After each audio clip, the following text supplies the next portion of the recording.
something in Exodus. This is going to give us a reminder of our God. It's going to give us a reminder of his personality. It's going to give us a reminder of, it's going to give us an example of how the Most High deals with wickedness. Okay? Be, just remember that while we're reading this, that the Most High is not soft. He doesn't play. Okay? He's not all forgiving. He's not all loving at all.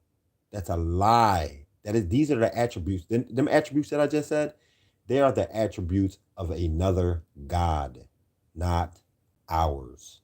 Read the scriptures for your own self and get an understanding of who our God is. Okay? We're going to go into Exodus chapter 31, and we're going to see, how does the Most High really deal? How does he feel about sin? And here's the thing to remember before I even go into this. The Most High is not the kind of God that says, don't judge. Leave judgment up to me. I'm the only one who can judge. Nah. The Most High loves a person for being zealous of the laws and for our God. He likes it. He loves it. He will reward you. The Most High, he rewarded Moses. Remember Aaron's grandson? He took that spear, killed that dude and that woman. The Most High liked that kind of stuff. He loves it. Because breaking of the sins is intolerable. The Most High does not tolerate a sinner. He does not like that. Okay? And he sends people and things. He sends, you know what I mean? He's not like, he doesn't only deal with you with wind and with tornadoes and with lightning. He'll send somebody. I mean, you see what he did to us. He said, I'm going to send a fierce nation with no pity for the old or for the young. We're seeing these people and we think, no, we have to love them in order to go to heaven. No, but we have to love everybody in order to go to heaven. We don't got to love everybody. That sounds crazy. You're not going to love a raper. You're not going to love a molester. You're not going to love somebody who comes in and steals the life of your land, infiltrates government, and parlays the wealth of your land and make money off of it and enslave you with the wealth of your own land. You're not going to love this person. It's a robber. This is a lyncher. This is a molester. This is a raper. You know, you're not going to love that. You're not going to love them. Listen, let's read in Exodus. We're going to start Exodus 31, chapter 12. All right, listen closely, y'all. The Lord, please listen closely, because this is good for us to all be reminded. It shows the personality of the Most High. It shows the Most High. It shows the personality of somebody who is zealous for the Lord. Listen, the Lord gave these further instructions to Moses. Tell the people of Israel to rest on the Sabbath day, for the Sabbath is a reminder of the covenant between me and you forever, until Jesus comes, forever, until the New Testament comes, forever. Do you know what forever means? How bad does somebody got to explain to you what does it take? Forever is enough. We all know what forever means, don't we? Tell my people to rest on the Sabbath day, for that day the Sabbath is a reminder of the covenant between you and me forever. Now, what is it? It's a reminder of the covenant. What is the covenant? It's when our people swore on oath to keep the laws, statutes, and commandments forever. Listen, it helps you to remember remember that I am Jehovah, who makes Jehovah, meaning I am your God who makes you holy. I am your God who makes you holy.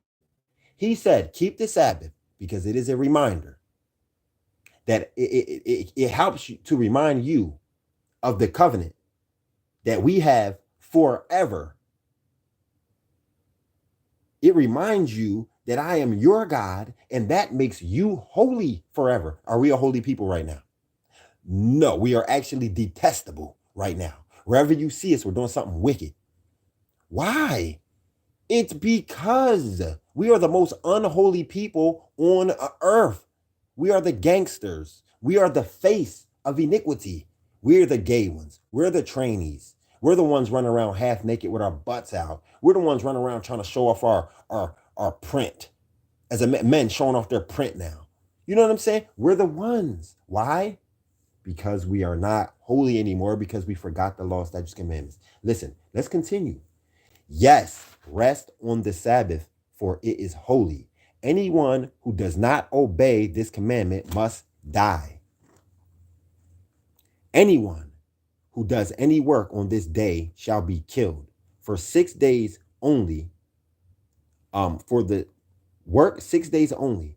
And on the seventh day, it is a special day of solemn rest. Now, solemn rest. Now, the seventh day, they got us thinking that Sunday is the seventh day of the week. It's a lie. They're trying to harm us. They're trying to get us in trouble with our God. They want the Most High's reproach on us. You hear me? Do you hear me? The earth has been captivated by aliens. We are in the position, we are in the possession of aliens. You are, that tree out in your front yard is, your neighbors are, we're all in the possession of aliens.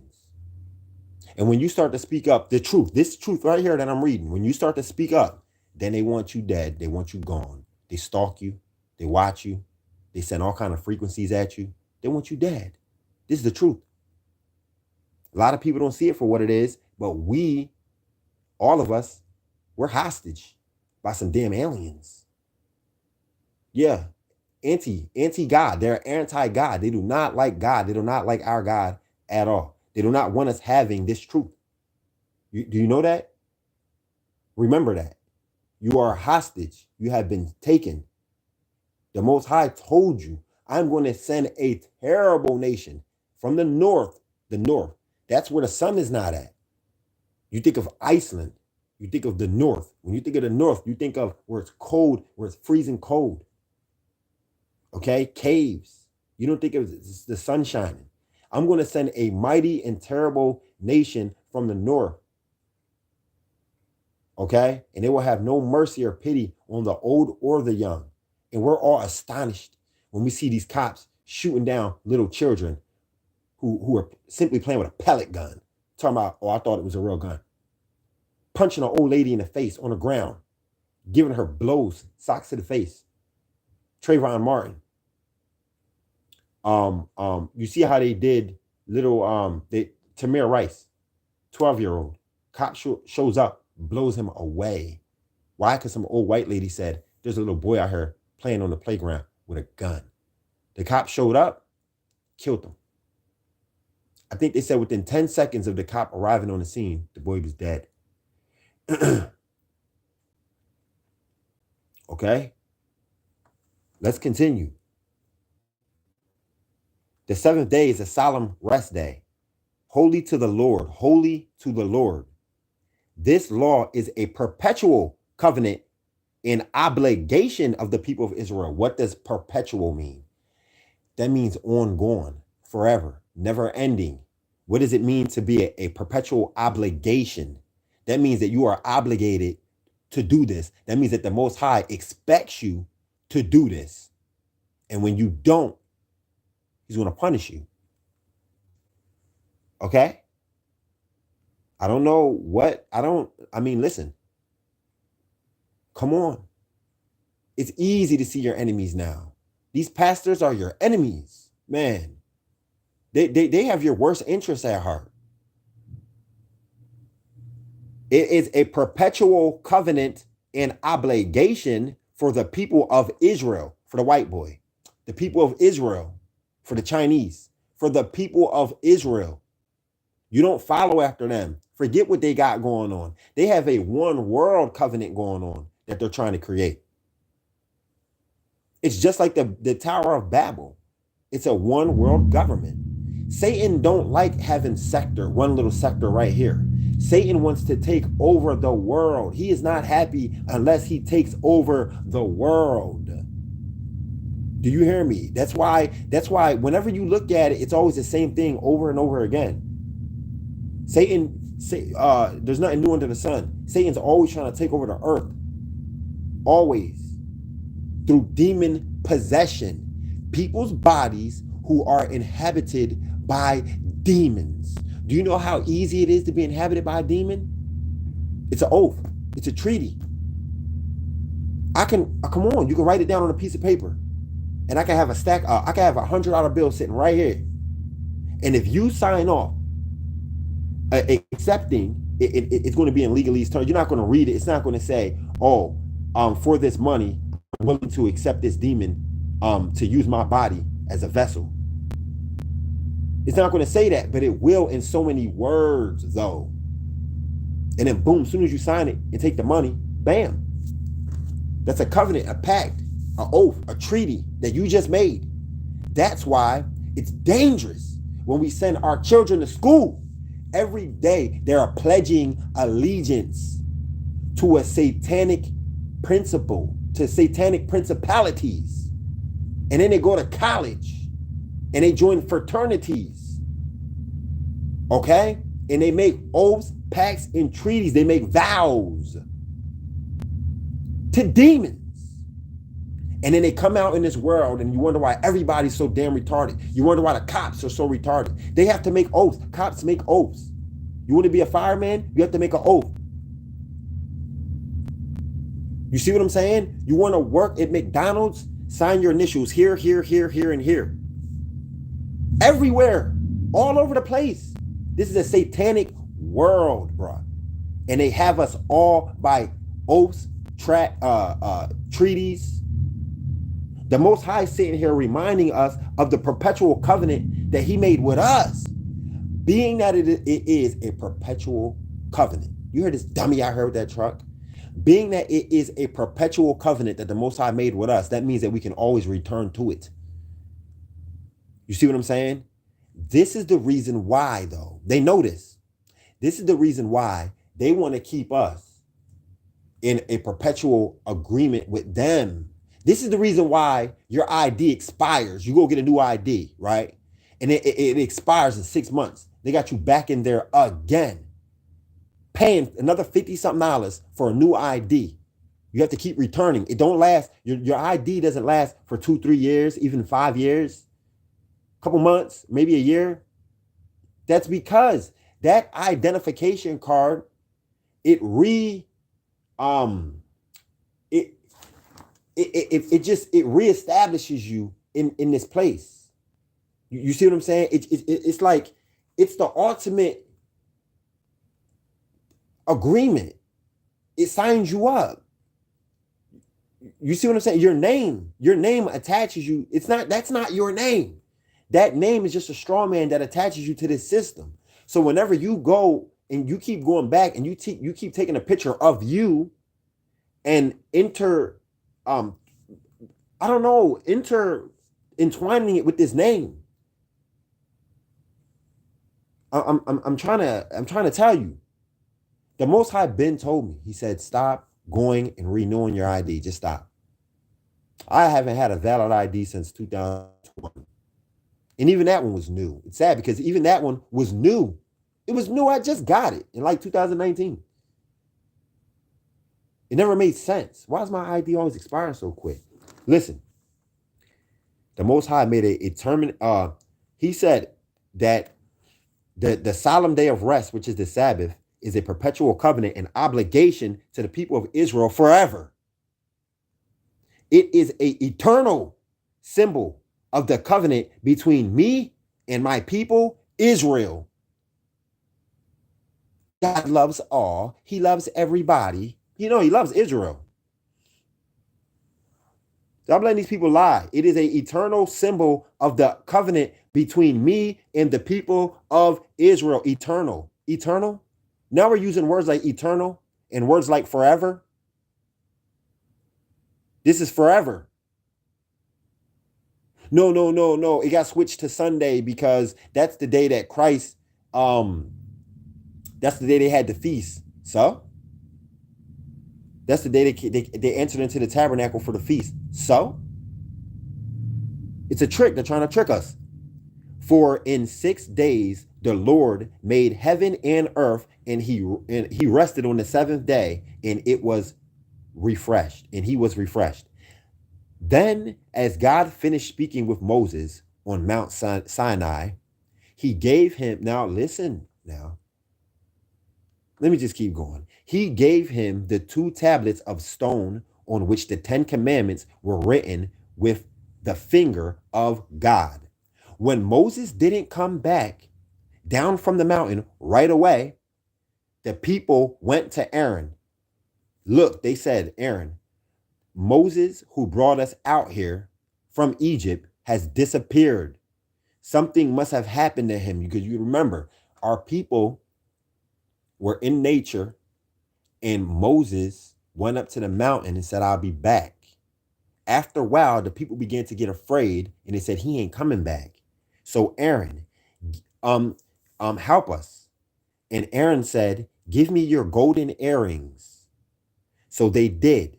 The men and women and boys and girls gave him the gold. Aaron melted down the gold, and he molded it and formed a calf with it. This is a god. He created a god for them to. Why a calf, you may wonder? I'll tell you why the calf. The calf is a representation of money. That's why. This is what the spirits told me. That's why. People don't know why the calf. Because the calf was a symbolism of the highest amount of money. A cow.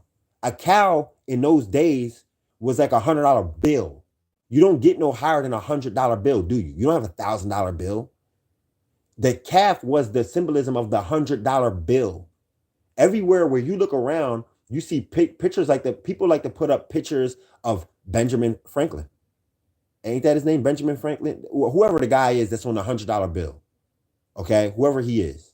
I think Franklin Roosevelt. I don't know his name. Whatever his name is, they use him. People wear boxer shorts with him on it. Women run around with bras with money. He's the symbolism of money, the highest amount, $100. The cow is the highest amount. Okay, a goat does not outdo a cow, a calf back then. A goat was like the $100. Okay, a dove does not outdo the calf. Okay, that's what the spirits told me. Okay, so it was a symbol of basically prosperity, the calf. The people exclaimed, "O Israel, this is the God that brought you out of Egypt." They started saying that this calf is God. When Aaron saw how happy the people were about it, he built an altar before the calf and announced, "Tomorrow we will have a feast of Jehovah." So they were up. So these people were confused about God, man. Even these people were confused about God. You know, it's just like these people today. If I can't see him, I would attribute the works of God to whatever I feel like it. I mean, as long as I like it, God had something to do with it. So as long as they liked that calf, they said God had something to do with it. You hear me? Seriously. Listen to these people's testimony today. As long as it's something that they like and it protects their interests and it's something that they wanted and they acquired it, they say God. It had to be God. I wanted it and I got it. God. You see? I got my dream car. I got my dream. I just seen a woman post a picture this morning. It's at the top of the chart. It said God's plan. And then underneath it, she had a checklist. It was, I want to be a RN. Check. I want my blood. I want my certificate in blood, in like blood transfusions and crap like that. Whatever. Check. Everything that she wanted checked off, and she called it God's plan. And everybody likes it. Everybody loves it. I just shake my head. Just look at it and just shake my head. So they were up early the next morning and offering burnt offerings to the and peace offerings to this calf, this idol calf. Afterwards, they sat down to feast and drink at a wild party followed by sexual immorality. This is the Hebrew Israelites. They sat down and they had feast and drink offerings that was followed by sexual immorality. All to this God, all to this calf. This is us. Listen to me. When it says that they laid down and had sexual immorality, they went right back to the practices that they were doing in Egypt. For it to be sexually immoral doesn't mean that it had to be gay. Doesn't mean that it had to be gay. It could have been, somebody could have been using a cucumber to do something. You know what I'm saying? You know what I'm saying? I don't want to get into it, but you know what I mean. These are the things that we see as like normal. It's not normal though. Sexual immorality goes deeper than just homosexuality. That's what people need to understand. These are practices. These are things that we learn while in bondage. Okay? Seriously. I'll give you an example of what they're saying right here is the same exact thing that happens on Christmas. On December the 25th, what do? Let's read what it said that they did. They were up early the next morning and they began offering burnt offerings and peace offerings to the idol calf. You're telling me that we're up late night offering milk and cookies to the idol god of Christmas, who is a fat white dude with a suit on, right? We offer cookies and then we wake up early the next morning, right? And we put fire into the what do you call that?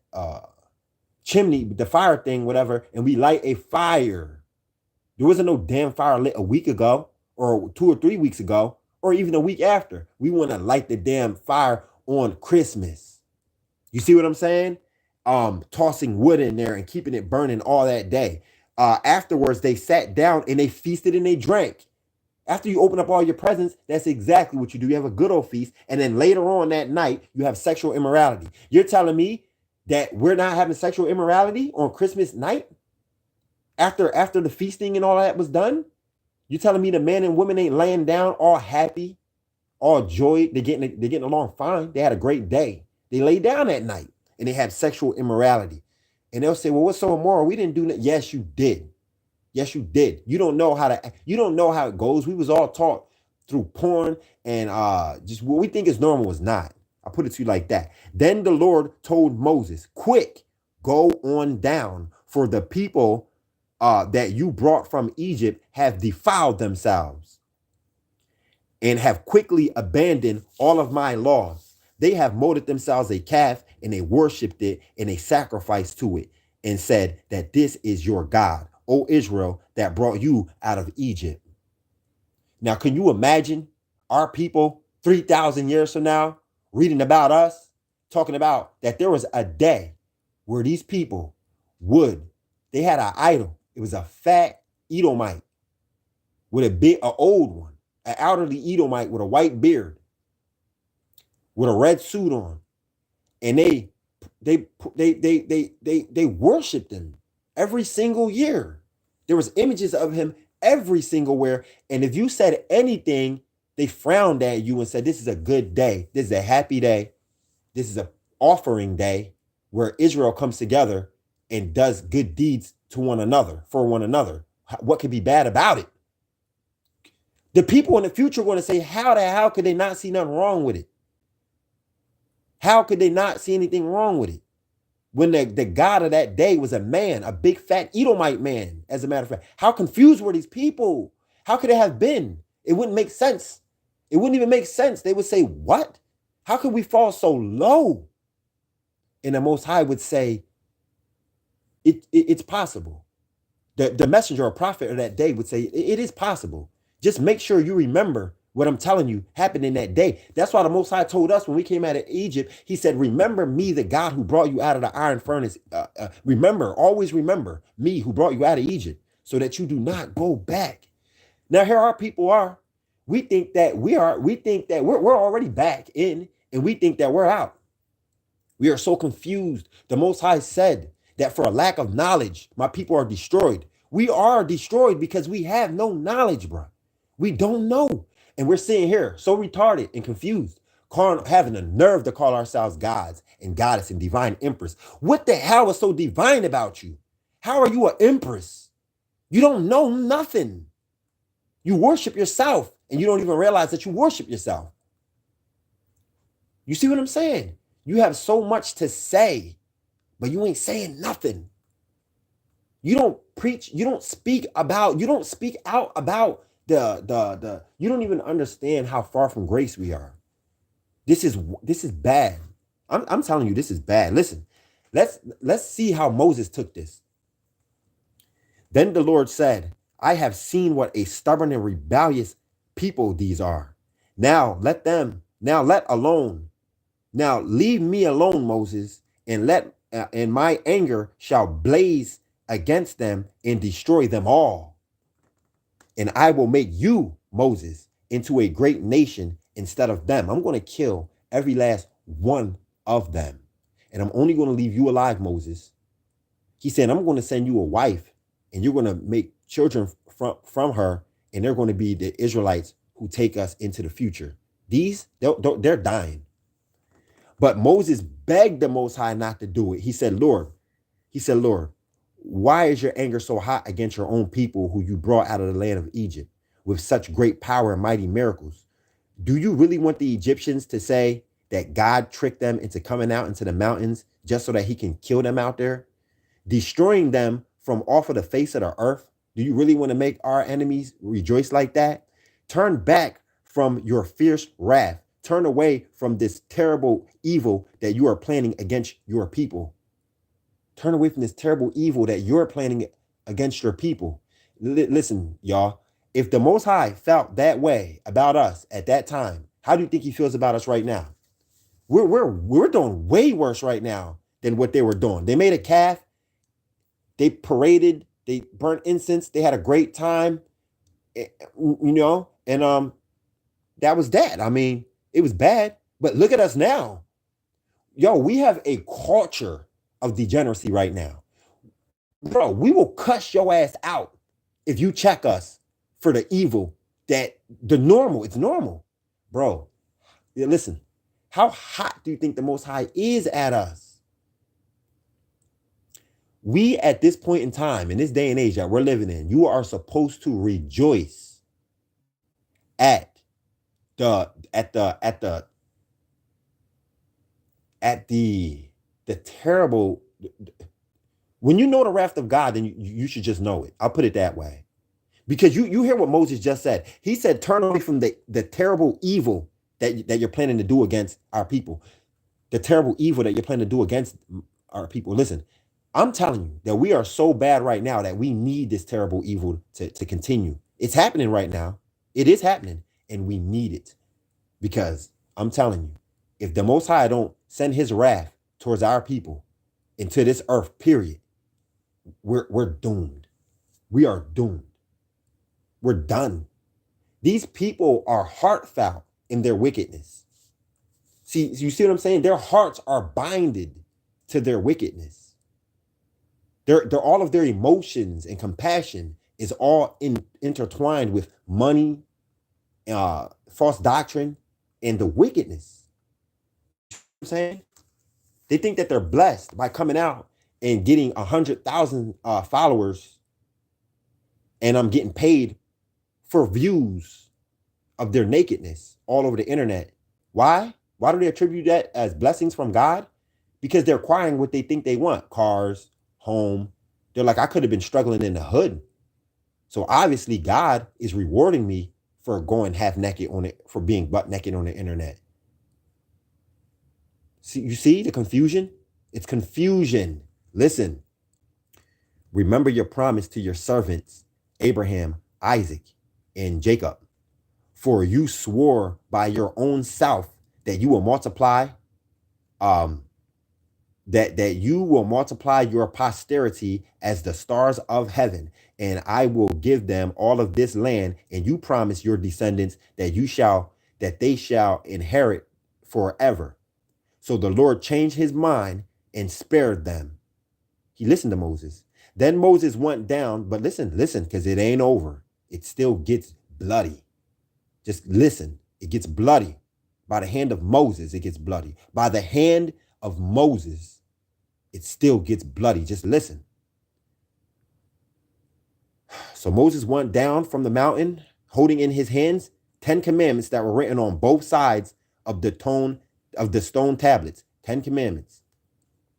The Most High God himself written the commandments on the tablets.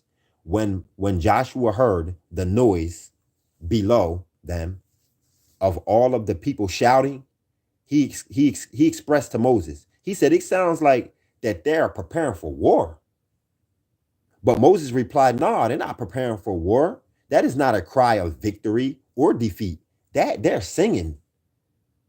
Moses then, when they got near the camp, Moses saw the calf and the dancing people. And in terrible anger, he threw the tablets down on the ground and they laid there broken at the foot of the mountain. He took now, can you understand how angry Moses must have been? Can you feel it? Can you feel it? Can you feel it? Forget what I'm saying. Can you feel what I'm saying? Moses was up there for 40 days. He was up there all that time, came down and broke them tablets right there at the bottom of the mountain. He was so pissed. He took the calf and he melted it in the fire. And then when the metal cooled, he ground it into powder. And then he spread it in the water and made the people drink it. Then he turned to Aaron. What in the world did these, and he said to Aaron, he said, what in the world did these people do to you? He demanded, to make you bring such terrible sin upon them. Don't get upset, Aaron said. You know these people and what wicked bunch they are. They said to me, make us a god, for something has happened to Moses who led us out of Egypt. So make us a god. Well, I told them, bring me your gold and stuff. And so they brought it to me and I threw it in the fire. And well, I made a calf. While Moses said that the people had been committing adultery at Aaron's encouragement. So the people have been committing adultery, okay, at Aaron's encouragement. Man, that means that men were linking up with women that weren't even theirs. Women they were doing one night stands and all kind of stuff during this time. And listen closely. Moses saw the people had been committing adultery at Aaron's encouragement and much of the amusement of their enemies. He stood at the camp entrance and shouted. That means that our enemies were amused and happy to see us doing this. So you're probably wondering, if our people left out into the wilderness, how could our enemies be amused at the acts that we were doing out in the wilderness? How could they possibly be? Because I'll tell you how. If you're wondering that, then you got the wrong idea. You let the movies confuse you. You let them little drawings, those little dusty drawings that they try to make up back then, confuse you. Listen, there's nothing new under the sun. There was technology, agents, and all that. Yes, there were secret agents, there were spies, and all that. You see what I'm saying? Just like today, if the Most High was to lead all of our people out in the wilderness and don't kill these devils, leave them alive, you think they're not going to see us out there? You think they're not going to be doing witchcraft and sorcery, sending frequencies to try to even get our people to do wickedness? You think they're not going to witness everything that we're doing? They're going to watch us. Our enemies were amused at what we were doing out in the wilderness. They were watching us. All of you who are on the Lord's side, Moses said, come over here and join me. And all of the Levites came and joined Moses. He told them, the Most High Jehovah, our God of Israel, says, go get your swords. Get your swords and go back and forth from one end of the camp to the other and kill even your own brothers, your own friends, and your own neighbors. The only ones who are going to live are the ones who joined on the side of Moses. So they did, and about 3,000 men died on that day. Then Moses told the Levites, "Today you have ordained yourselves for the service of the Lord, for you obeyed him even though it meant killing your own sons, your own brothers, your own friends. Now the Most High God will give you great blessing." See, now these devils are saying, what kind of God is that? The most evil person that you ever probably laid eyes on would say, what kind of God would bless you for killing your brother? You see what I mean? The most evil, wickedest person. These people have no understanding of God whatsoever. The understanding that they have of God is the kind of God that will love them in their wickedness. The kind of God that will love them, hug them, kiss them, and reward them for their wickedness. The kind of God that's going to love you regardless of anything you do. Well, guess what? That is not our God. And you must be a damn fool to let these Edomites give you the idea of God. Who the hell are they? The Most High ordained the Levitical priesthood. Not some soft-toned cracker talking about, let us into your tabernacle. He is not of the, who is he? They took us captivity and taught us a lie about our God and made it a religion. And now we all follow it. It doesn't make sense. So it's based on faith. Whenever something don't make sense and you follow it anyway, you're a fool. But they call it, no, that's faithful. No, but okay, without wisdom. Wisdom is most important. Which is more important? What would you rather have? Wisdom or faith? I'd rather have wisdom first, faith second. Now, listen. Today you have ordained yourselves for carrying out the service of the Lord, for you obeyed him, even though it meant killing your brothers, your children, your friends, family. So now the Most High will give you his blessing. The next day, Moses said to the people, "You have sinned a great sin, but I will return to the Lord on the mountain. Perhaps I will be able to obtain the Most High God's forgiveness for you." He said, perhaps I will be able to obtain forgiveness for you.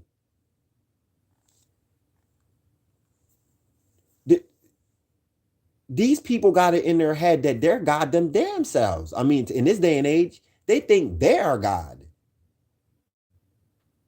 Moses is telling these people, not only are you not God, but neither is that calf.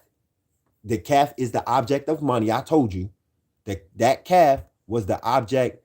It was the symbolism of prosperity. It was the highest commodity of money. The Most High told me himself about that because I wondered real hard about it. I said, why a calf though? Moses returned to the Lord and said, "Oh, these people have sinned a great sin, and they have made themselves a god of gold, gods of gold. Yet now, if you only forgive their sins, and if not, then blot me out of the book that you have written." And the Lord replied to Moses, "Whoever have sinned against me, they will be blotted out of the book of life. And now go lead the people to the place that I told you about, and I assure you that my angel shall travel ahead of you. However, when I come to visit these people, I will punish them for their sins." So a lot of them died that day. Okay, a lot of them died that day, but a lot of them lived that day. Everybody didn't die. 3,000 died, but a lot of them lived that day. And the Most High is still going to punish them. He didn't forget about it. And the Lord sent a great plague upon the people because they had worshipped Aaron's calf. What kind of plague do you think? Listen, get it out of your head that a plague is just a tornado or an earthquake. You want to know? You want to give you an idea of one of the plagues that hit our people recently? You want to know? It was the narcissist. The narcissist. That was a plague that our people were plagued by. The narcissist, the spirit of narcissism. It came in to our people at a fast and alarming rate, overwhelming, out of nowhere. It happened around 2019 and 20. I'm not saying that that spirit didn't already exist, because it did, but I'm saying that it multiplied by the millions around that time. It was a plague. And a lot of people committed suicide dealing with that narcissist. A lot of people died in that plague. A lot of people harmed themselves in that plague. A lot of people killed the narcissist and killed themselves. A lot of people just killed the narcissist. The narcissist, it gained your trust. It told you it loved you. It became your friend. It became your everything. And then it cheated on you. It became your everything. You moved in with it. And then it started doing you dirty, speaking down on you. It took all of the secrets that you told it, and then it threw it right back in your face.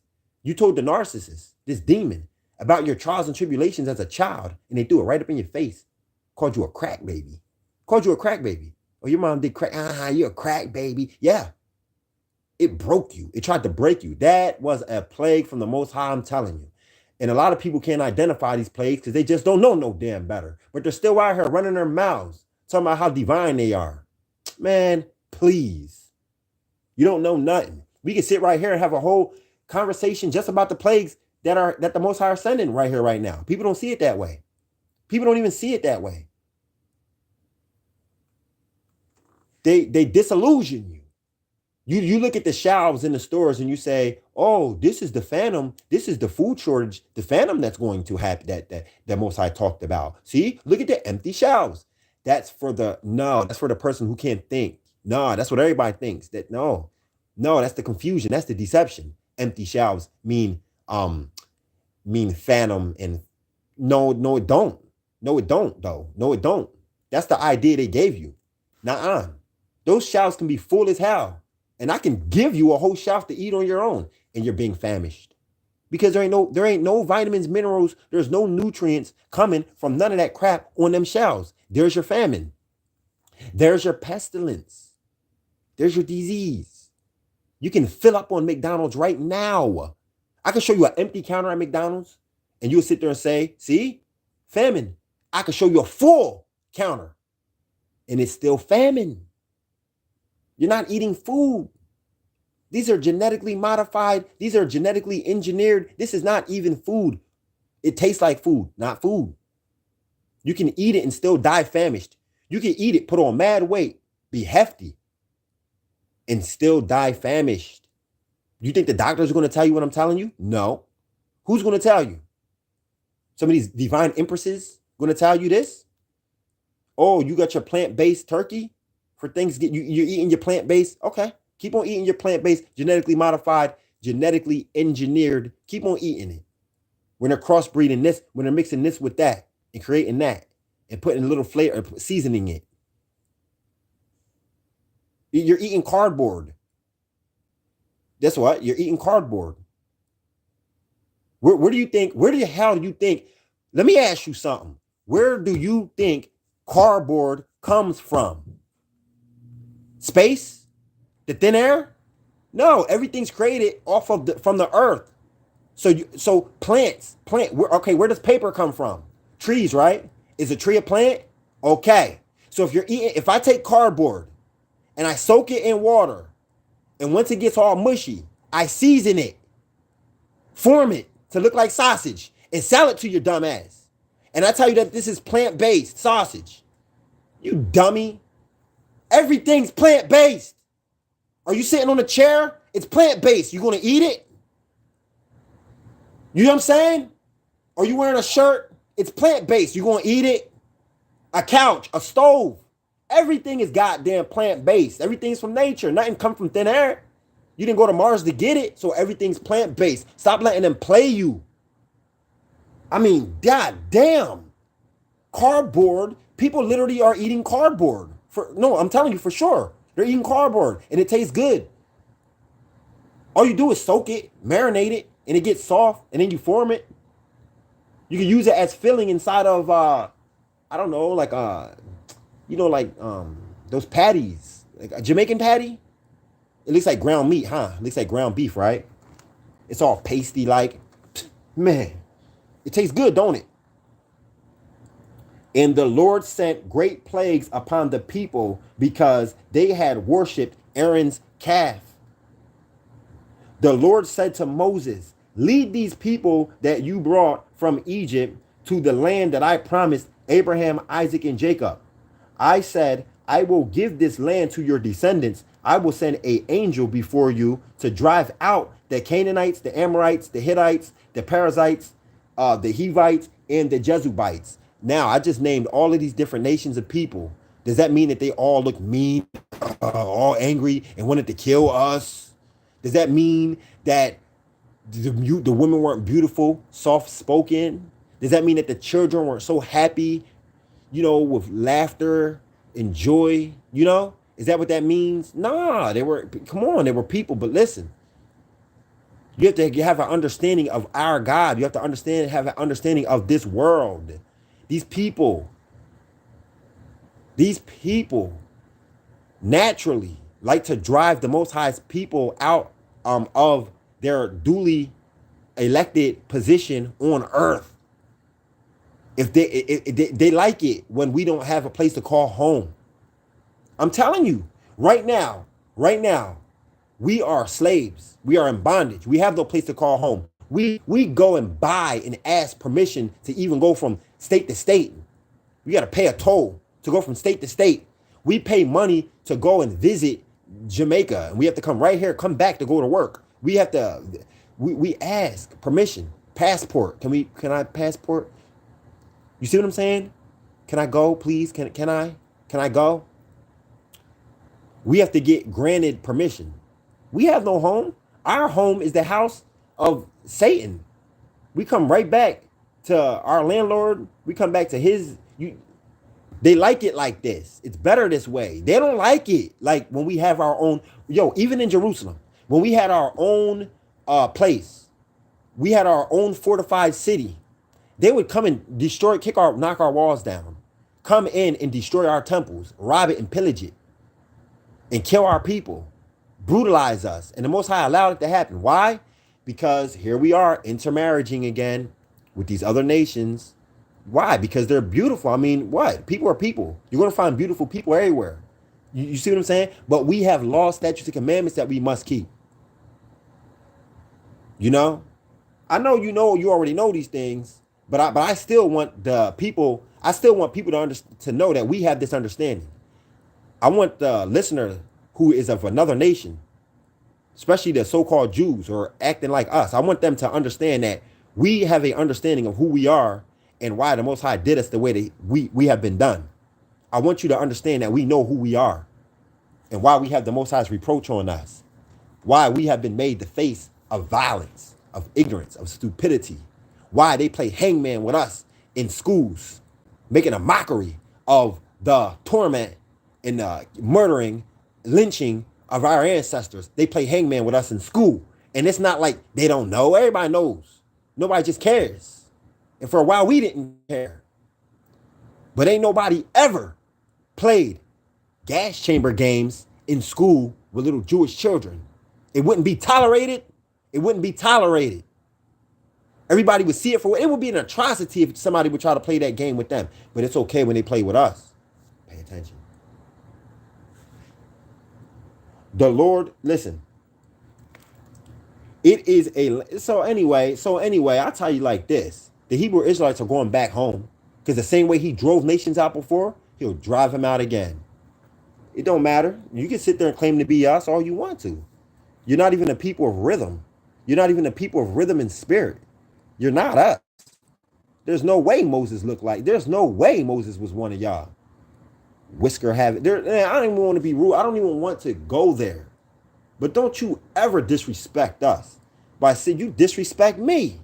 And here I am trying to bite my tongue so I don't offend you. That's a dang shame. Mattathias and his sons and Maccabees. They were Hebrew Israelites. They were like us. You knew they were. You can feel it. You can feel it. You can feel the anger and frustration. You can feel the righteous indignation that came from Mattathias and his sons. You can feel the righteous indignation that came from Jeremiah. You don't have an image of some little white boy when you hear of Jeremiah. And no, you don't when you hear of Abraham and his father and his whole life and situation. No, you do not. Some stringy haired. No, you do not. When you hear that, no, you don't. Listen, no, come on now. Come on. It is a land flowing with milk and honey. What does it mean, milk and honey? It is not talking about, and I heard people make mockeries of this. People who I like and revere, like Dr. Khalid Abdul Muhammad, make a mockery of that. The flowing of milk and honey is talking about nature, man. It's talking about chlorophyll.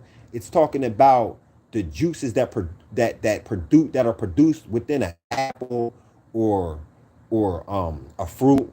You know what I'm saying? You know what I mean? That's what it's talking about. But like figs and stuff like that. You don't. Where's the last time you saw a fig tree?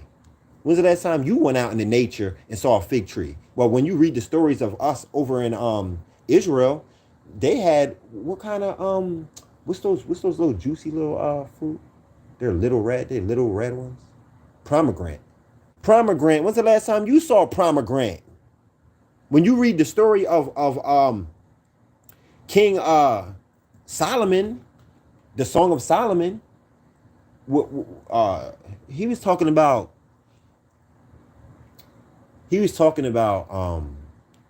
pomegranates and stuff like that early in the morning, growing and stuff like that, But we don't have that here. But I will not travel among you, for you are a stubborn, unruly people, and I will be tempted to kill you along the way. That's what the Most High said. I am not going to be traveling among you.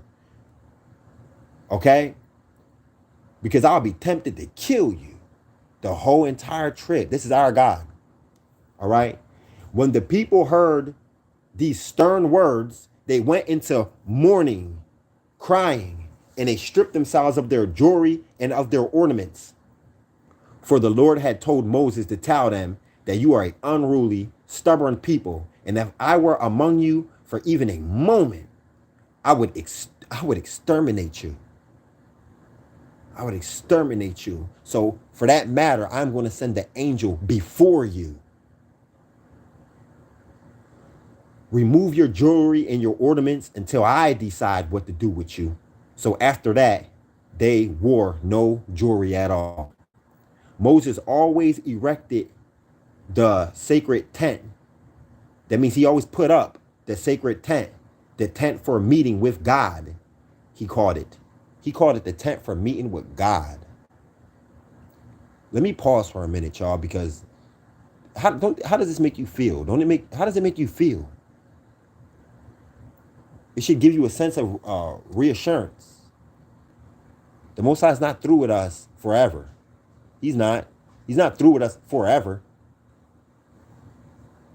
Get a relationship with the Most High.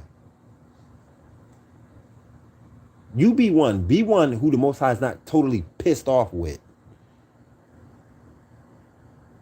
Far outside the camp, he set up this tent, and everyone who wanted to consult with the Most High went out there. Everyone who wanted to consult with the Most High, they went out there. What is that? Doesn't that sound familiar? You go into a tent to get a palm reading. Yeah, you go in there and consult with the devil. You pay a couple of dollars, and they'll tell you of your future, and your dream wife and husband, and all that crap. They're always stealing from our from our culture. Moses had a staff in his hand, and he aimed it at the rock and he was supposed to aim it at the rock and produce water. He threw it on the ground and turned it into a snake. Moses had a staff in his hand. Okay? These witches are running around here with staffs in their hands. These warlocks running around here with staffs and wands in their hand. Uh-oh. You see? And then whenever we try to bring back our own customs, it appears to be witchcraft. Because they done took our stuff and it looks like it's theirs. You feel me? Aaron's wife, Rebecca or Sarah, I get those two confused. Rebecca, I think it was, put a stone, a beautiful stone, inside of the head wrap of her son, little Isaac. Oh, that's witchcraft. No, it ain't. No, it's not. They take our stuff and they use it to do wickedness with. You see what I'm saying? What else did we just read that it has something to do with them? I just skipped over it. I was going to make mention, like, see, these are our customs, but they stole it. It's all of it. It's all of it. So Moses erected the sacred tent out far outside of the camp, and everyone who wanted to consult with the Most High, they went out there. Whenever Moses went to the tabernacle, all of the people would rise and stand in their tent doors, watching until he reached the entrance. As he entered, the pillar of cloud would come down and stand at the door while the Lord spoke with Moses. See, they watched this. It was amusing for them to watch. They watched Moses walk out there, and like clockwork, here comes this cloud. The cloud came, the cloud lowered, and it sat right there while Moses was in that tent. Do y'all remember looking outside? And there was a cloud right there over top, a little tiny little cloud sitting right there in the sky. Remember that? Remember? We had to put on. Remember, the little cloud was right there. It was this big. You don't remember? Remember, mommy saw it and we put the glasses on? Oh my gosh. Well, thank goodness I got a video of it. Got it on camera. I can't believe you don't remember that. As he entered, this is not there was a pillar of cloud. There was a pillar of cloud when our people were being led to, we were on our way to Egypt. Remember, there was a cloud up in the, if I'm not mistaken, it was a cloud in the sky. We just followed this cloud, and you were walking in the right direction. Remember? As he entered, the pillar of cloud would come down and stand at the door while the Lord spoke with Moses. It's beautiful. Imagine it in your mind. Imagine it. Okay? Use your imagination. Then all of the people worshiped from their tent doors, bowing low to the pillar of cloud. Inside the tent, the Lord spoke to Moses face to face. Now, if you read the New Testament, they say nobody has ever spoke to God face to face. And when I was thinking about that, when I read that, and this is going to sound wild to you, but when I read that, last week in the New Testament, I think it was in Luke, that no man has ever seen the Lord face to face. Right here, the Most High spoke to Moses face to face. When I thought about that and I pondered on that, and I said, well, why is this saying that no man has ever seen the Lord face to face? I heard something in my mind say there's a difference between the face of God and the glory of God. It told me to shut up. I heard that. I heard there is a difference between the face of God and the glory of God. Now shut up. Yeah, right in the middle while I was sitting there thinking. Man, it's a trip out here, man. I'm telling you, it's a trip out here. Inside the tent, the Lord spoke to Moses face to face, as a man speaks to his friend. Okay? Face to face. But the young man who assisted him, Joshua, the son of Nun, stayed inside in the tabernacle. He stayed behind the tabernacle. Moses talked there with the Lord and said to him, you have been telling me to take these people to the promised land, but you haven't told me who you will send with me. You say that you are my friend and that I have found favor before you. Please, if this is really so, then guide me clearly along the way that you want me to travel, so that I will understand and you will walk I will understand you and walk acceptably before you. Okay? For don't forget that this is this nation, your people.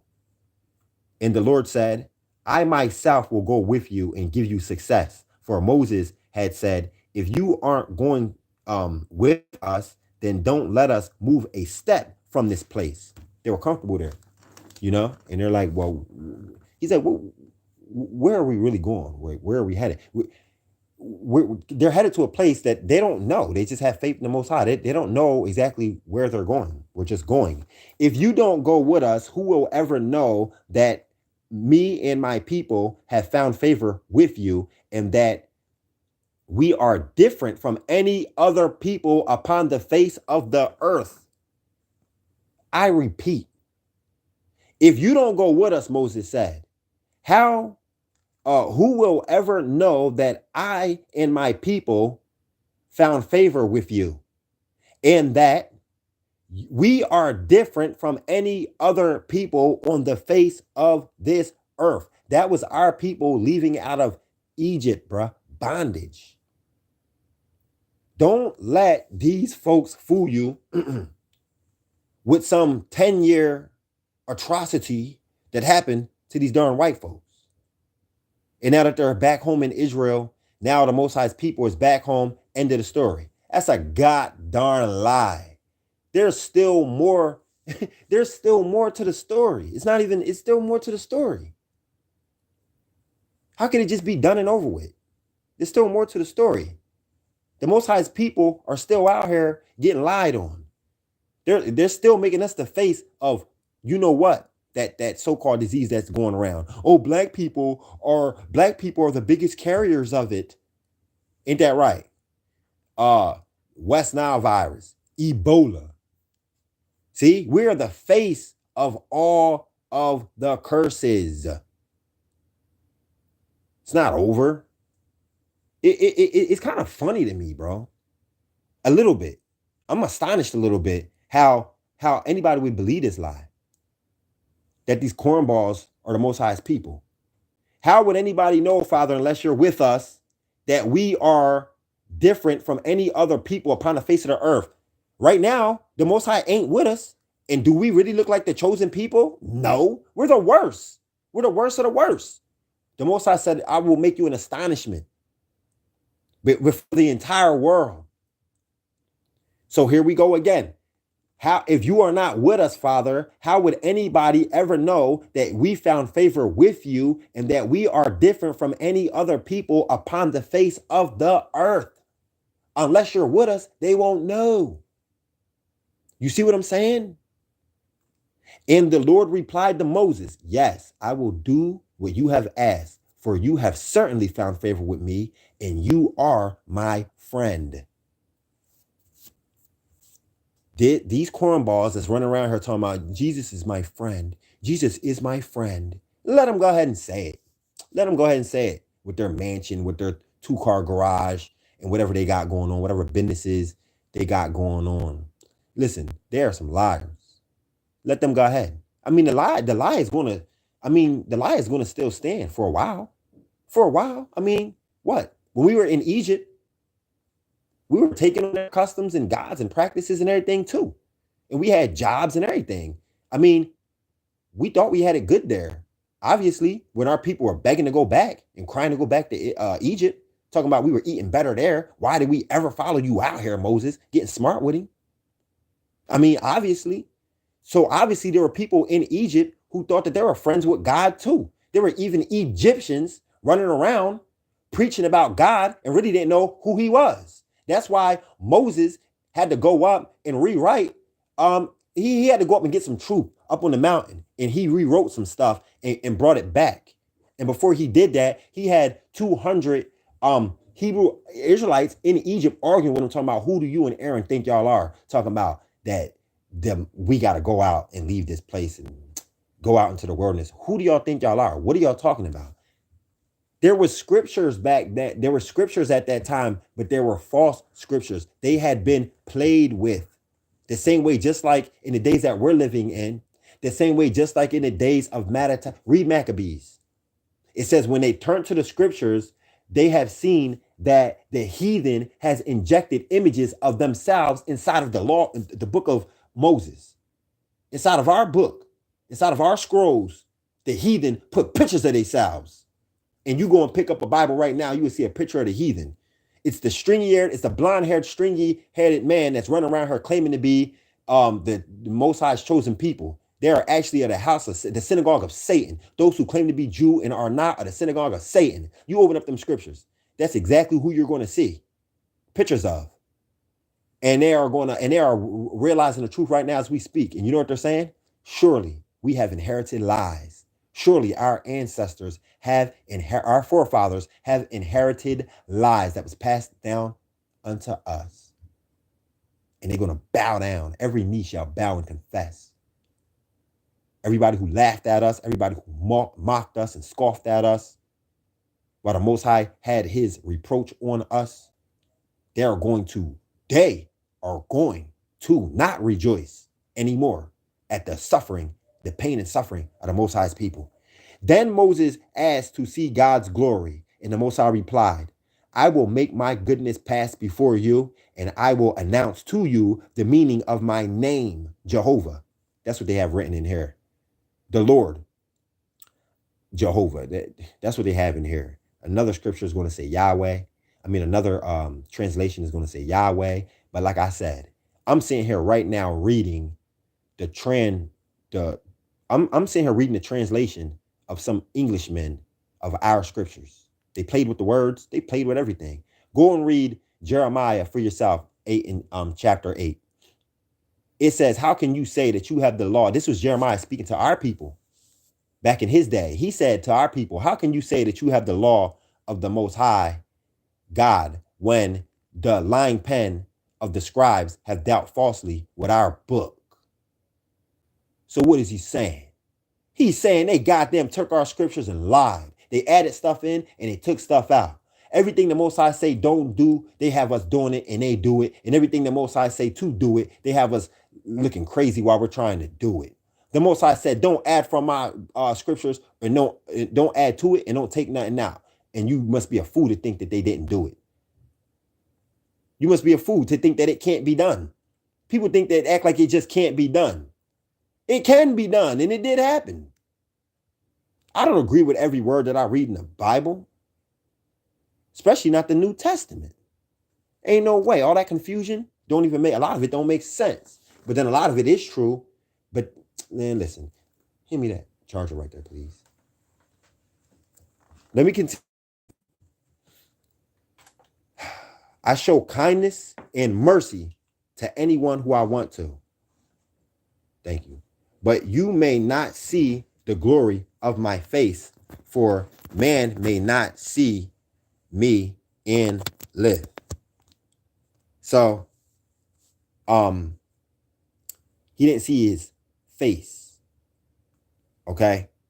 So I guess that goes back to what I was talking about earlier, because he says right here, that you may not see the glory of my face, for man may not see me and live. However, stand here on this rock beside me, and when my glory goes by, I will not put you. So whoever told me, so they were right.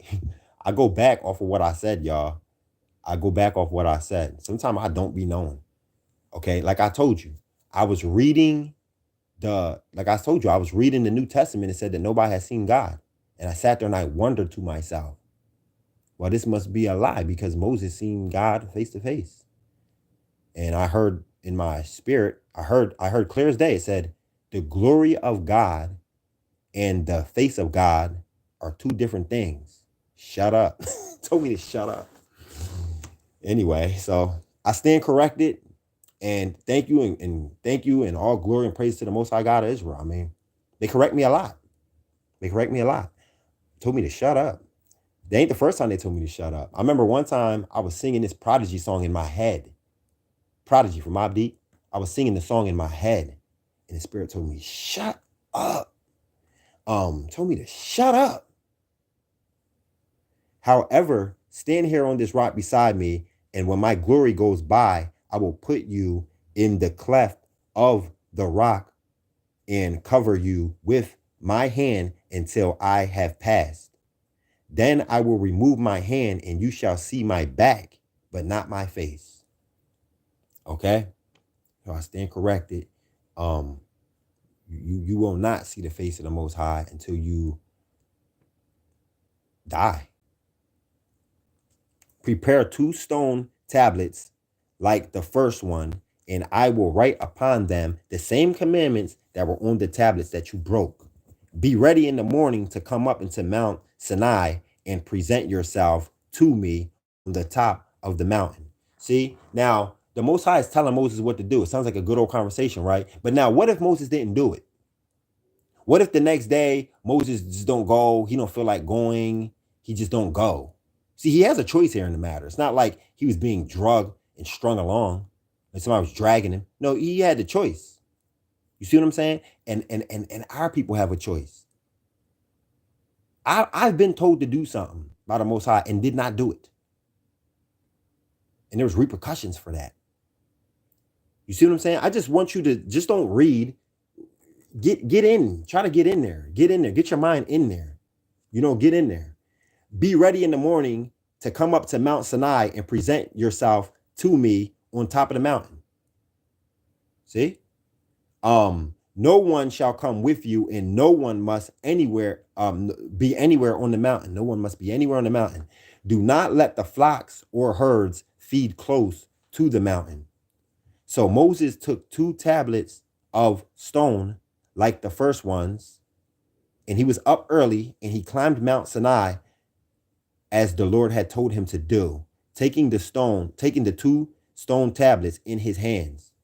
Then the Lord descended in the form of a pillar of a cloud and stood there with him and passed in front of him and announced the meaning of his name.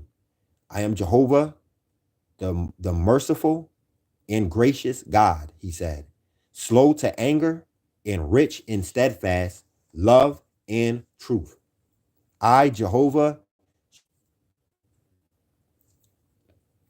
and I'm telling you, another translation is going to say Yahweh or Yahweh. And then an older translation will say Yahweh with a V, Yahweh. Okay. This is a newer translation right here from like the 1970s, and they got Jehovah. They play with our scriptures. I'm just telling you right here, right now, they play with our scriptures, and they should have never touched them. Show me steadfast love. I, Jehovah, show steadfast love to thousands by forgiving their sins, or else I refuse to clear the guilty and require that a father's sin be punished in his sons and grandsons, even in the later generations. Moses felt, and these people who be like, I never enslaved anybody. Moses fell down before the Lord and worshiped. That's wild, huh? The Spirit said to me, the glory of God and the face of God are 2 different things. Shut up. Moses fell down before the Lord and worshiped, and he said, if it is true that I have found favor in your sight, O Lord, then please go with us to the promised land. Yes, it is an unruly and stubborn people, but pardon our iniquity and our sin and accept us as your own. The Lord replied, all right, this is the contract that I'm going to make with you. I will do miracles such as have never been done before anywhere on all of the face of the earth. And all of the people of Israel shall see the power of the Lord, the terrible power I will display through you, Moses. Your part of the agreement is to obey all of my commandments. Then I will drive out before you the Amorites, the Canaanites, the Hittites, the Perizzites, and the Hivites and the Jebusites. But be very careful never to compromise with the people there in that land where you are going. Be careful never to compromise with those people. Meaning, remember what I'm doing. Why is he saying that? Do you understand that children are beautiful? Do you understand that no matter what, we are a kind of people? I mean, come on, we're human beings. That's why it's so easy for us to believe these devils when they say that God he loves all. He creates a one world government. He wants a one world religion. He wants everybody. He wants a one world everybody. God loves everybody. That's why we fall for it, because well, that makes sense though, because God is all good, right? He's just all good, right? Any slaughter that happened was for the devil. That's what they teach us. Any slaughter, that body getting killed, that's the work of the devil. And if we sentence somebody to death, well, that's the work of God. If we give you the death penalty, that's the work of God. You remember seeing the pastor in there, right? Yeah, there was a pastor. They see it's the work of God when we kill somebody. See, when we go to war, you're not allowed to go to war with anybody. You better call the cops. But when we go to war with other whole nations and kill millions die, hundreds of thousands die, even our own troops die at war, and some of them get poisoned by our own poisons and die. That's the work of God. I mean, what? You want to beat somebody up? You want to do it legally? Become a cop. You want to kill? You got the urge to kill? Join the army. I don't know what to tell you. You see what I'm saying? So this is a satanic way of this. It's a worldwide satanic thing that they got going on. Just like the Tower of Babel. We're living right in the middle of it. Listen, be very, very careful to never, ever compromise with those people. What does it mean to compromise? To give in. Somebody might cry, and you might be like, somebody might smile, and you might be like, killing them, hurting them. They might beg for mercy. You know, they might tell funny jokes. They don't want us reading these scriptures. They do not want us reading the scriptures. They don't want you having an understanding of who you are and what you mean to the Most High. They don't want you knowing these things. This sounds like the devil. They're like, that's the devil. He would kill some innocent people. He would kill 8. He would drive out by killing. And what are you doing? What are you doing? For one nation of people, he would do all of this trauma to and torment to. Be very careful to never compromise with these other people in this land where I'm sending you. For if you do, then you will soon be following their evil ways. Instead, you must break down their heathen altars, smash their obelisks that they worship, and cut down their shameful idols.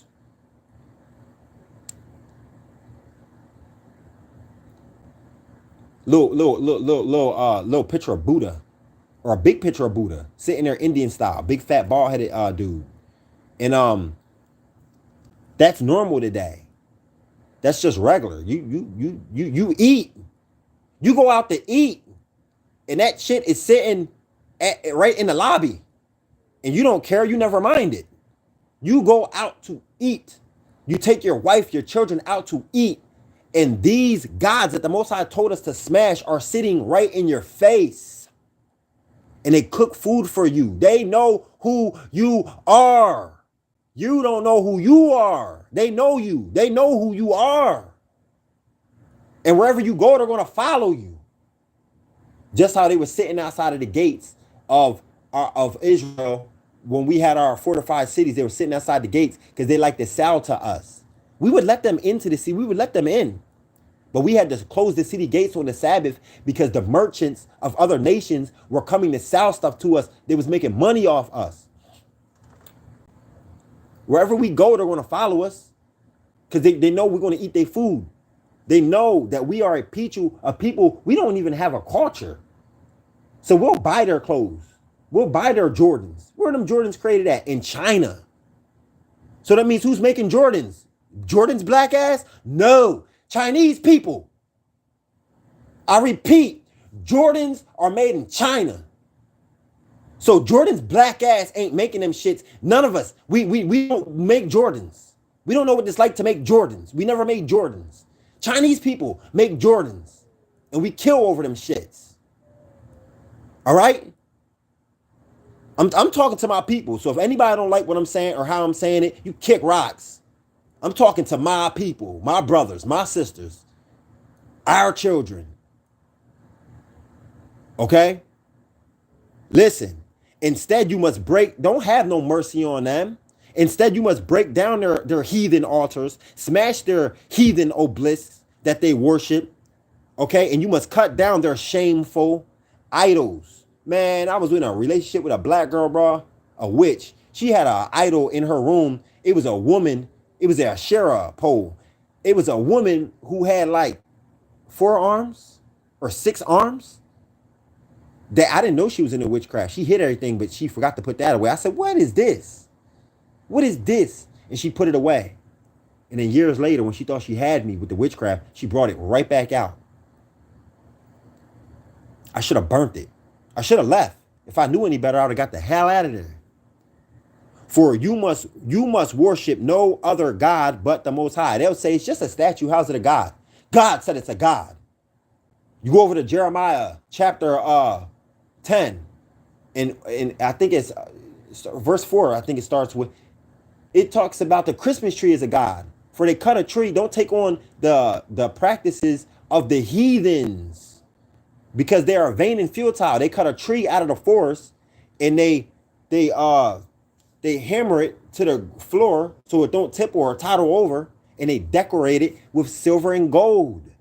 This is a useless God, it says. It can't judge or not judge. It can't walk or go about. It needs to be carried. It's a God. That's what we don't understand. We forgot what it means for something to be a God. Why do you think that these women call themselves empress divines and goddesses? And these men say, call these women God. Listen, why? Because they're being worshipped. These women are being worshipped. Breasts and butts, big butts are being worshipped.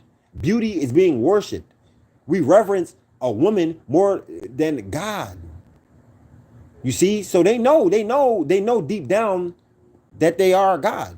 They're more of a God than a goddamn Christmas tree, as I tell you that. I mean, they can walk about and go about, and they can come up and say, I choose you. And they can get a man to cheat on his wife. I mean, the odds are about 99.9 that these women, any woman, can walk out here and get any guy for real. And if he has a wife, she can at least get him to fornicate.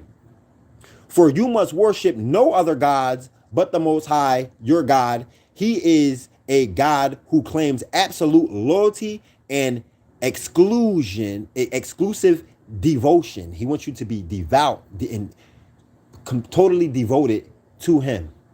Okay? No, do not make a peace treaty of any kind with the people who are living in the land. Don't make no peace treaties of any kind. Peace treaty, even a peace treaty. Hey, how are ya? Come up and try to shake your hand. Hey, how are ya? I see your people. I see your people. The children look beautiful. Your clothes look beautiful. I love your garments.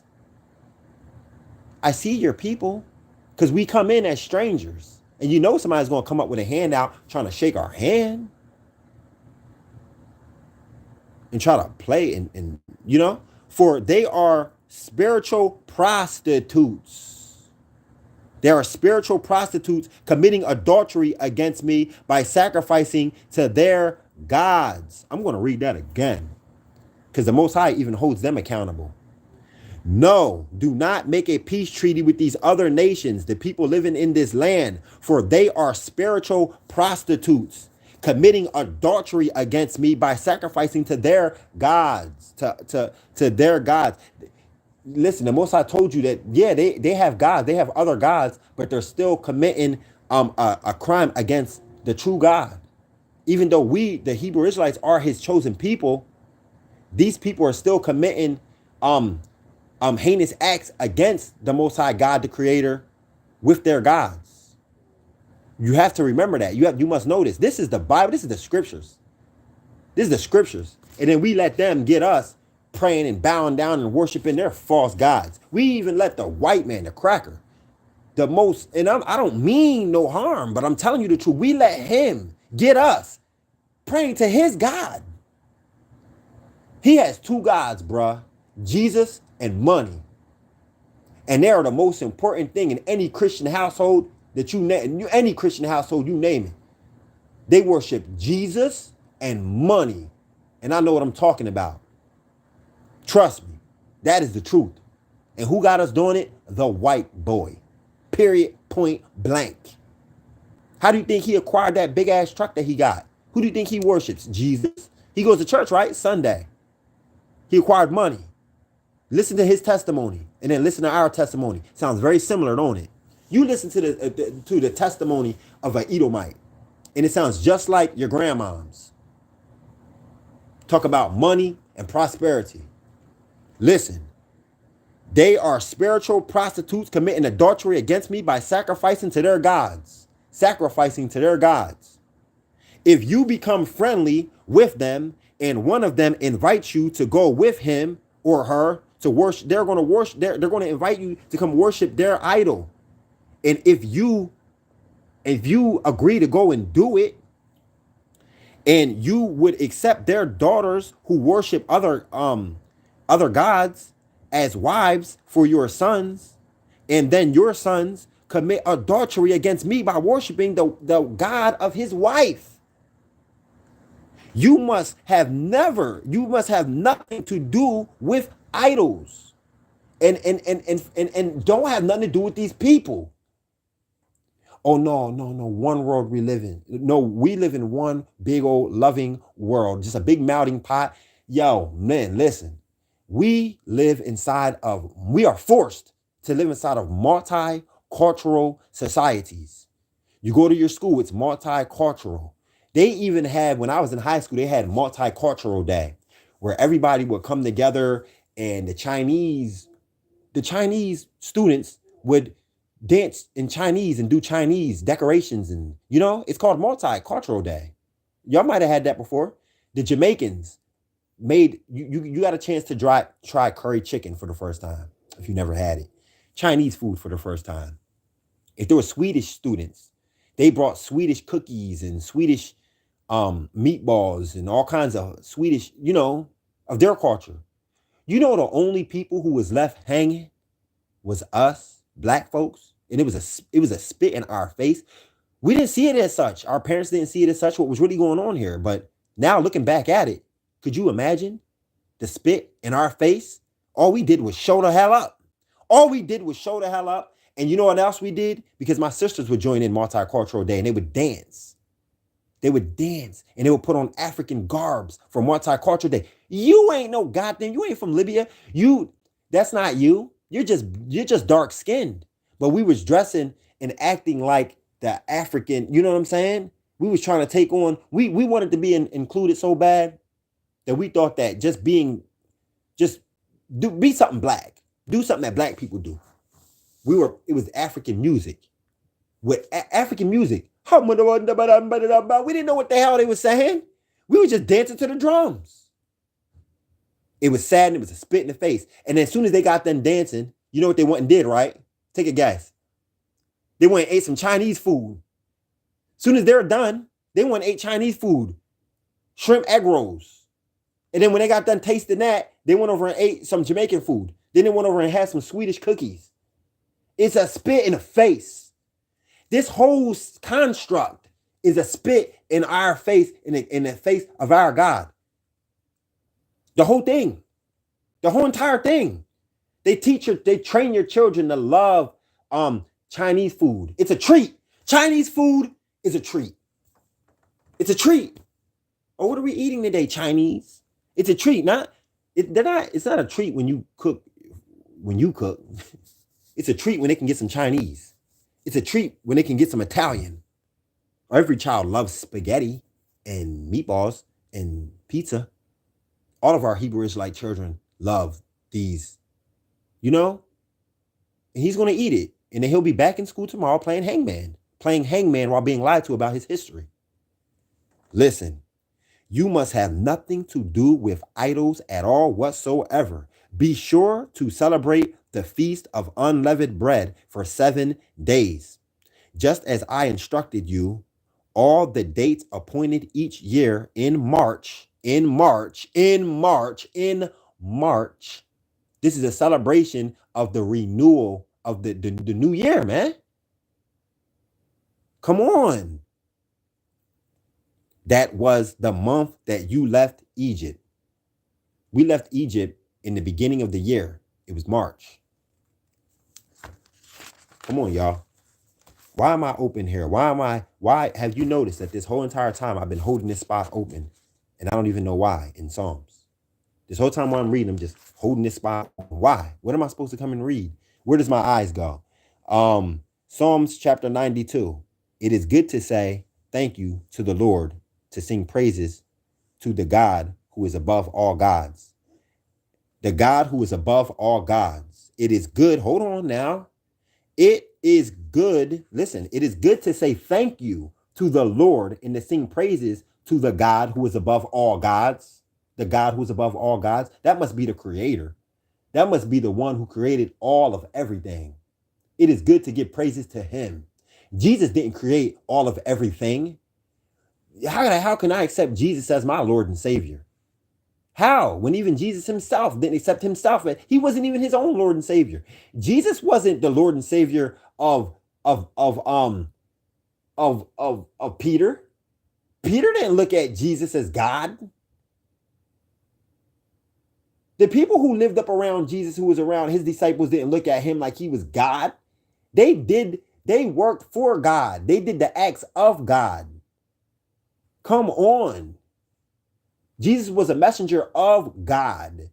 Jesus himself prayed and fasted to God and was even tempted himself by the devil. So you're sitting here telling me that the devil tempted God? Never. Are you serious? The devil was a joke to God. Jesus was tempted by Satan. He's not God.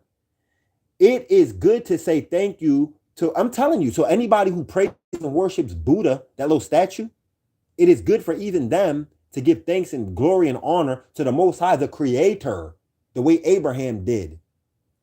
Go read Jubilees chapter 10 in the Apocrypha, all the way up till 15. Okay? It only going to take you a few minutes. Go read it. Get an understanding that Abraham was living in a world just like how it is today, crazy and terrible as it is today. And Abraham wanted to know who was God because there were so many opinions and there was so much crap going on. He wasn't true. He wasn't for sure who was God. So he decided to pray to the Creator so that he could make no mistakes. And guess what? When he prayed to the Creator, guess what? The Most High showed up in his life and started to deal with him. Everybody else was still confused. He had to create separation between him and his own dad and his own brothers because they were confused. Yeah, he found God by creating to the Creator. Do y'all understand that? Do you understand that? It is good to pray. This is Psalms 92. It is good to say thank you to the Lord and sing praises to the God who is above all gods. Every morning, tell him, thank you for your kindness.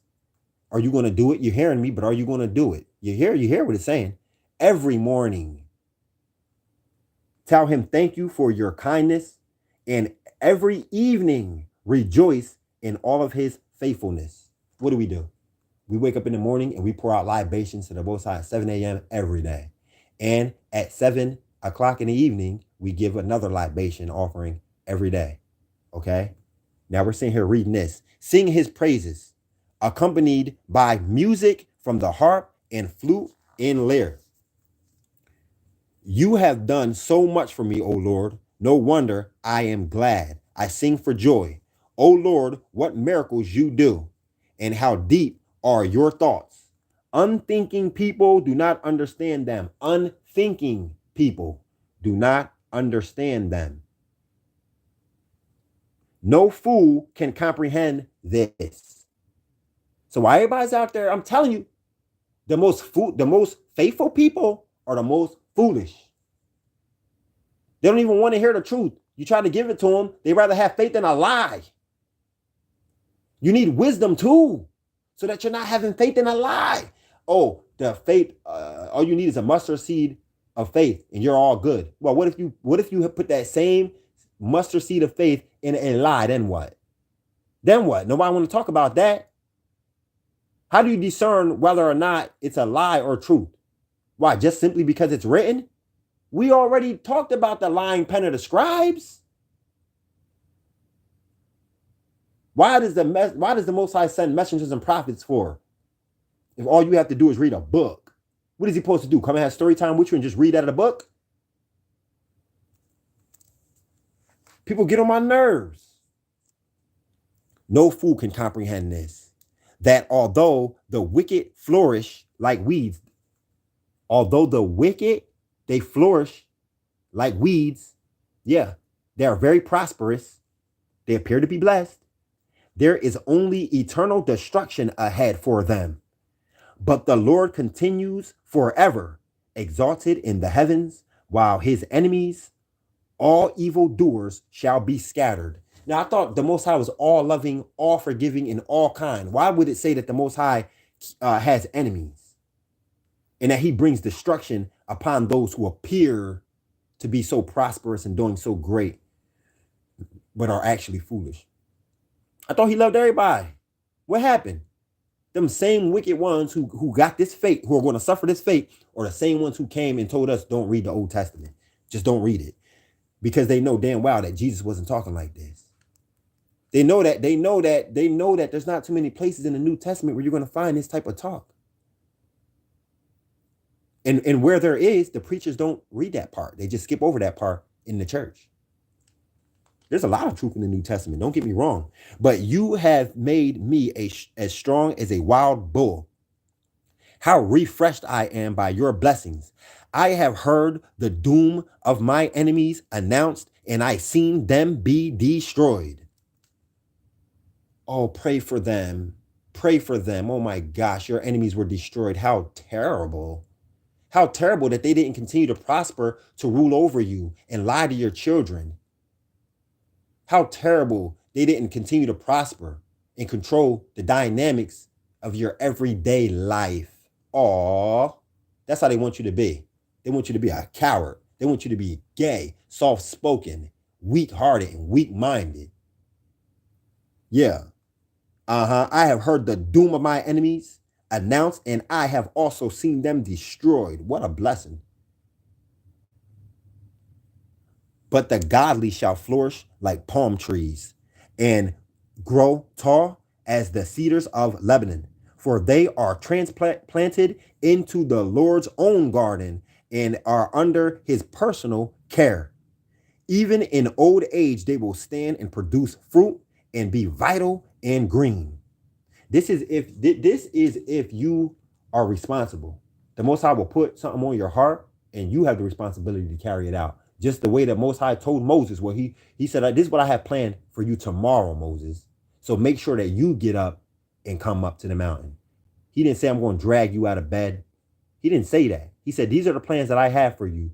Now you have the responsibility of meeting me halfway and getting it done. Okay? Now you have to remember that too. Or you can be like these foolish ones sitting around talking about they got faith. But faith without works is null and void. Means nothing. Faith without work it means nothing. So you have the responsibility. You hear me? So when the Most High says don't eat that, don't eat it. When somebody comes at you making perfect sense, and they tell you that the Most High told them this, and they tell you that you shouldn't be eating this or drinking this no more, why don't you just listen to them? But why don't you just listen to them? It's so hard to just listen. You want to do what everybody else doing. You want to drink what the government got you drinking. You want to drink what puts a smile on their face when they see you drinking it. What kind of clown are you? You're scared to drink what everybody would say, oh my gosh, you're drinking that? You're scared to go do it. Go do it. This honors the Lord and exhibits his faithful care. He is my shelter. There is nothing but goodness in him. And all praise and glory to the Most High, the God of Israel. Now, where was I at? I'm going to read a little bit more. Matter of fact, I might leave it alone. You get it. You see what the Most High is saying to us. You already see. I'll sum it up. We wound up going over to Israel and destroying the ones that the Most High said to destroy. Were they cute? Yeah. Were they funny? Yeah. Was it fun? Were we happy to go do it? No, we weren't. But when the Most High say do something, do it. You know what I'm saying? Which one? Let me ask you this: Who cares about us? We're the people. Who is welcoming us with open arms? Are they welcoming us, the so-called the black people? We're like the scum of the earth right now. Who come to save us? Who from Africa is saying, come over here, I'll pay for it? Who? There's many billionaires over in Africa. You know what I'm saying? Who over there is saying, come over here, I'll even pay for it. Just come over here. I know what y'all over. Everybody sees what's going on. Everybody see what happened to Trayvon Martin. Everybody knows all over the world what happened They see even the staged events. Everybody sees it.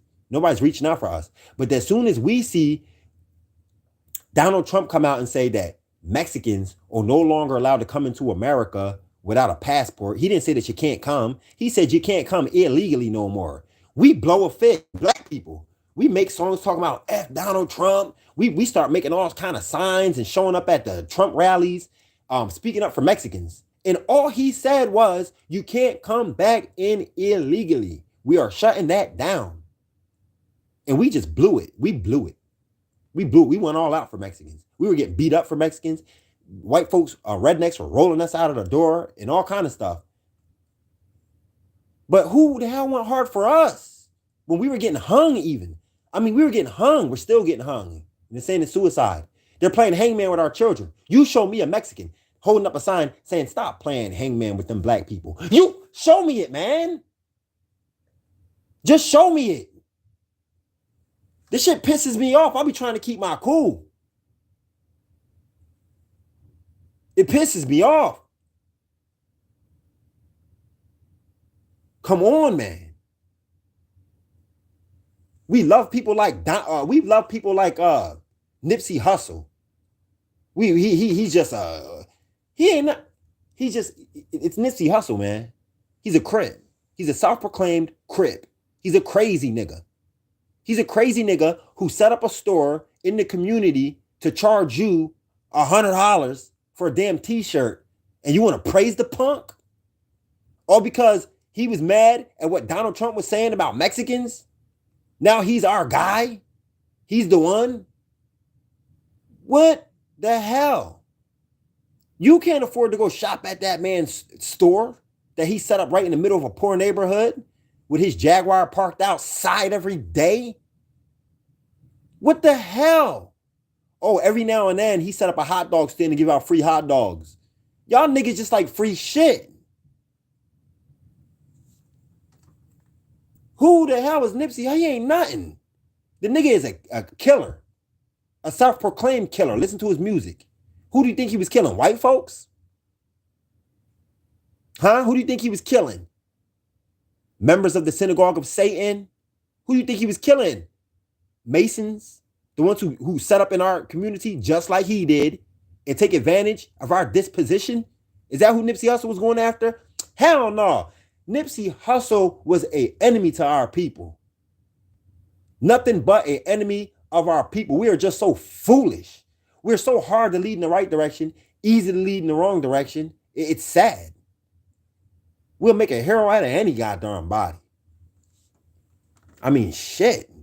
You'd be surprised if RuPaul showed up at your family gathering, at your family reunion. Your grandmama be over there getting an autograph. You know? Come on. Nicki Minaj, Megan Thee Stallion show up at our family reunion. Our whole goddamn ceremony is going to stop. And she's going to take the cake. You name it. You name it. Little Kim, let any one of them show up. And they're just going to completely take the cake of everything that we had going on here. I guess family ain't so important when Little Kim shows up. We are some crazy ass, detestable people. And it gets on my nerves. It really gets to me. Makes no damn sense. And the Most High's wrath is coming. And I'm telling you, the more that you see the Most High's wrath, you should be rejoicing. The Most High, man, he deals with me in a way where he lets me see stuff that I know you're letting me see this. Like, you're showing me this. People are getting blasted and blown away. And it makes me feel bad. But I know that this is the works of the Most High.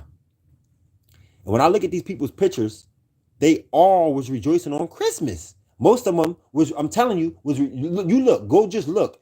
They were rejoicing on Christmas. It was just a happy day for them. And now they're laying somewhere with their brain blown. I'm telling you. The Most High. This is not my opinion. The Most High told me. He said, the Spirit came to me and told me, karma is ramping up now. Karma's coming back quick now. And he even told me why. He said, because wickedness is ramping up on earth And if karma was not ramping, if we didn't make karma come back as quick as we're making it happen, that a wickedness would overtake the world, meaning that we'd probably all wound up just dying. That's what they told me, that they're keeping balance this way. That's exactly what the spirit told me. We are keeping balance by making karma come back quicker. So if you kill somebody, expect to be killed not within no 50 damn years, not within 20 or 30. No, you probably die the same year. With the way that it's going now, the way that they're doing it, you kill somebody right now, you'd probably die this year or next year. I'm just letting you know, straight up. You ate that turkey on Thanksgiving. You ate that genetically modified turkey. Thanksgiving was fun. It was good. Well, how's the funeral? Because aunties are dropping dead. Uncles are dropping dead. Mothers and fathers are dropping dead. Cousins, nieces, uncles are dropping dead. Friends are dropping dead. So, you had a good Christmas? Okay. How's the funeral 2 weeks later? Come on, it's not my pain. I'm telling you the truth. Look on the internet. Look on Facebook. Everybody complaining. I can't take it any longer. People are just dying, dropping dead. Yes. The Most High's reproach is here. You see what our enemies are really doing. You see what they're trying to do. You see how they're trying to combat the Most High. They're trying to make the whole world Lucifer race. They're trying to get the Most High's people to not be the Most High's people anymore. They're trying to get every single last one of us to be genetically, you already know. He wants the nation of Israel, who the Most High declared out of his own mouth. They want those people to change themselves genetically. They want us to change ourselves genetically. And not only do they want us to change ourselves genetically, but they want you to become controlled, to be able to be controlled and manipulated by frequency. That's merging man with machine. Have you ever played the game Mortal Kombat? Well, you can see it right there before your eyes. I told you years ago that Mortal Kombat was coming, and it's here. The women are wearing the holster tops. Yeah, that ponytail that sticks up and then comes all the way down. Yeah, you only seen that on Mortal Kombat. And in other cultures all around the world, in the old days, see a picture of a woman, 1940, over in India, she had that hairstyle and that same clothes. If you look at the genie in man, I don't even want to get it. The genie, look at the genie, god damn it, in Aladdin, and look at his hair type. Look at his hair. It's a ponytail that sticks up and comes down. You look at it. You look at Aladdin's, I think that was his girl. Look at her hair, man. Now listen, bro. It's here.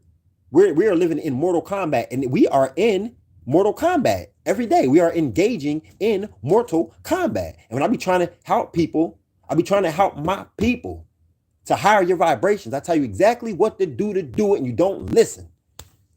It's like, who is he, right? Who am I, right? If you're even sitting around waiting for me to sit here and give myself some kind of title, you'll be waiting forever, because I ain't going to do it. But what I will do is I'll sit here and I'll tell you, I'll give you your own best interest. I'll tell you what should be your best interest for your children. We're living in Mortal Kombat. Things have changed.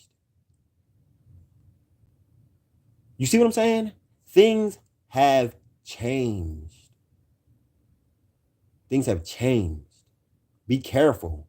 You break a bone, don't be so quick to go run into the doctors no more, because they are intentionally putting metal body parts in you.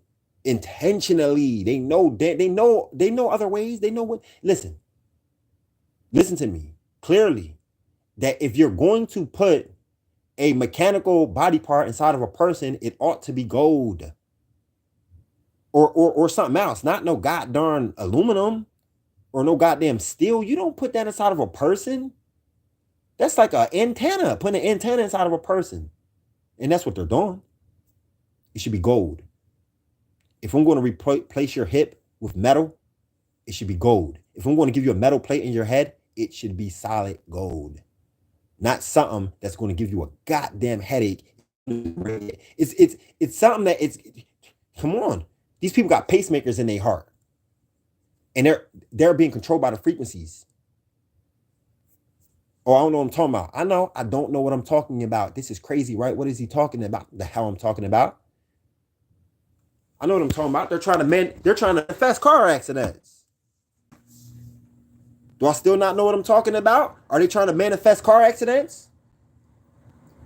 I'm not broke anymore. I got $160,000 off of a car accident. Wait, why are you mentioning being broke with a car accident? I'm not broke anymore. You heard the commercial. They're telling you that car accidents, they're putting it in your heart that car accidents are beneficial. That car accidents could bring about wealth. That a car accident, you probably never have to ever work again. Get into a car accident and call us and we will change your life.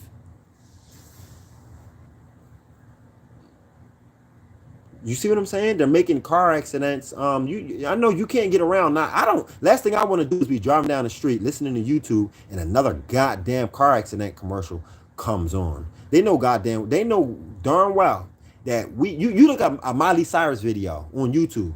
It has like 2 billion views.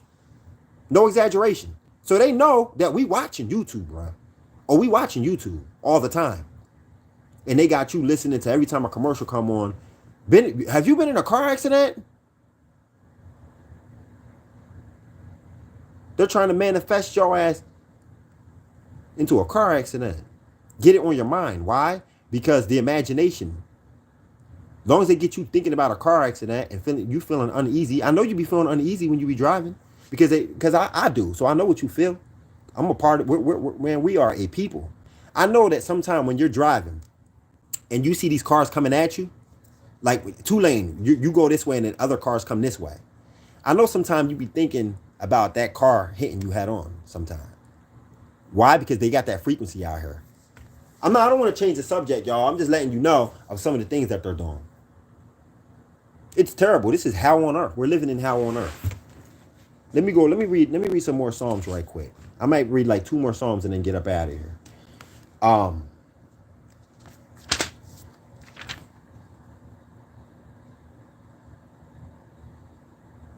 I can't express it enough that Jesus ain't God.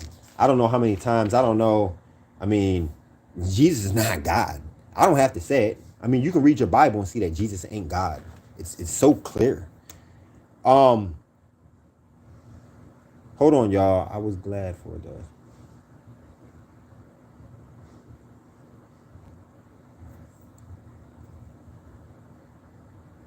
Let me just read this one real quick. 122. Psalms. I was glad for the suggestion of going to Jerusalem, to the temple of the Lord. Now we are standing here inside the crowded city. All of Israel, the Most High's people, have come to worship as the law requires, to thank and praise the Lord. Look, there are the judges holding court beside the city gates, deciding all of the people's arguments. Pray for the peace of Jerusalem. May all who love this city prosper. O Jerusalem, may there be peace within your walls and prosperity in your palaces. This I ask for the sake of all of my brothers and my friends who live here. And may there be peace and protection to the temple of the Lord. You never know who's gonna read. You never know who's gonna read something that got jotted down. Maybe, you know what I'm saying. That was just real quick. It was a song that, like a poem, that David wrote from the heart at some point, and now here we are reading it at this day and age. Think he knew for a fact that we'd be reading this all these years later? He didn't know it for a fact. That's why it's good. That's why the Most High tells me, be penful. Be penful. Maybe the things that are on your heart are worthwhile.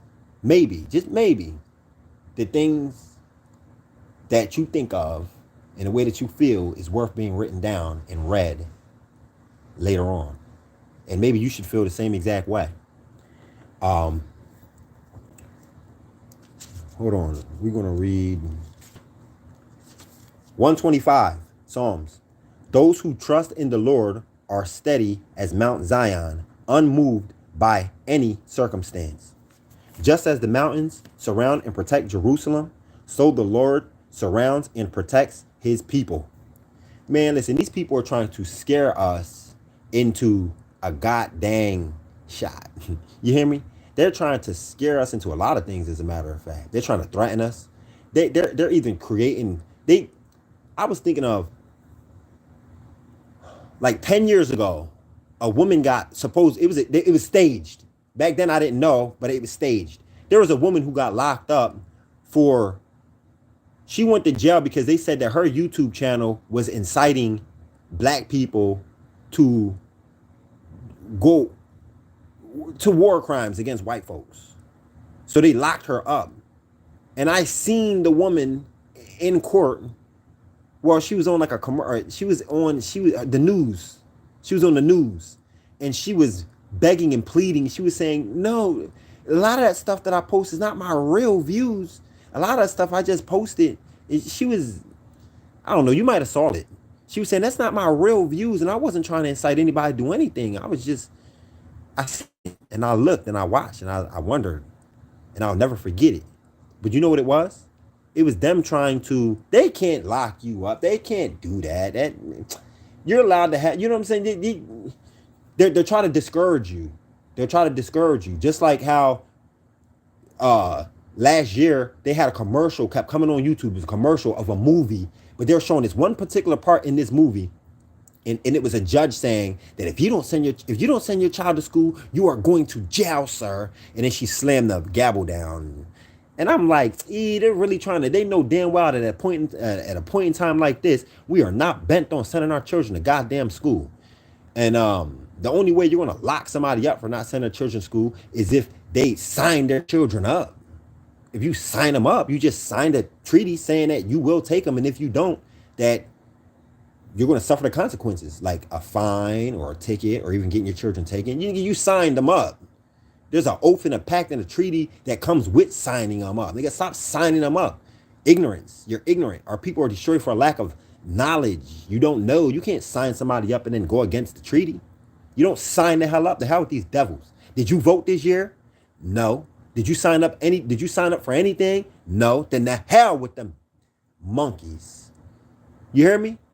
Stop signing up. You don't sign up and then complain about what the hell going on. I don't care about what goes on in politics because I didn't sign up. I didn't vote for not near one of them.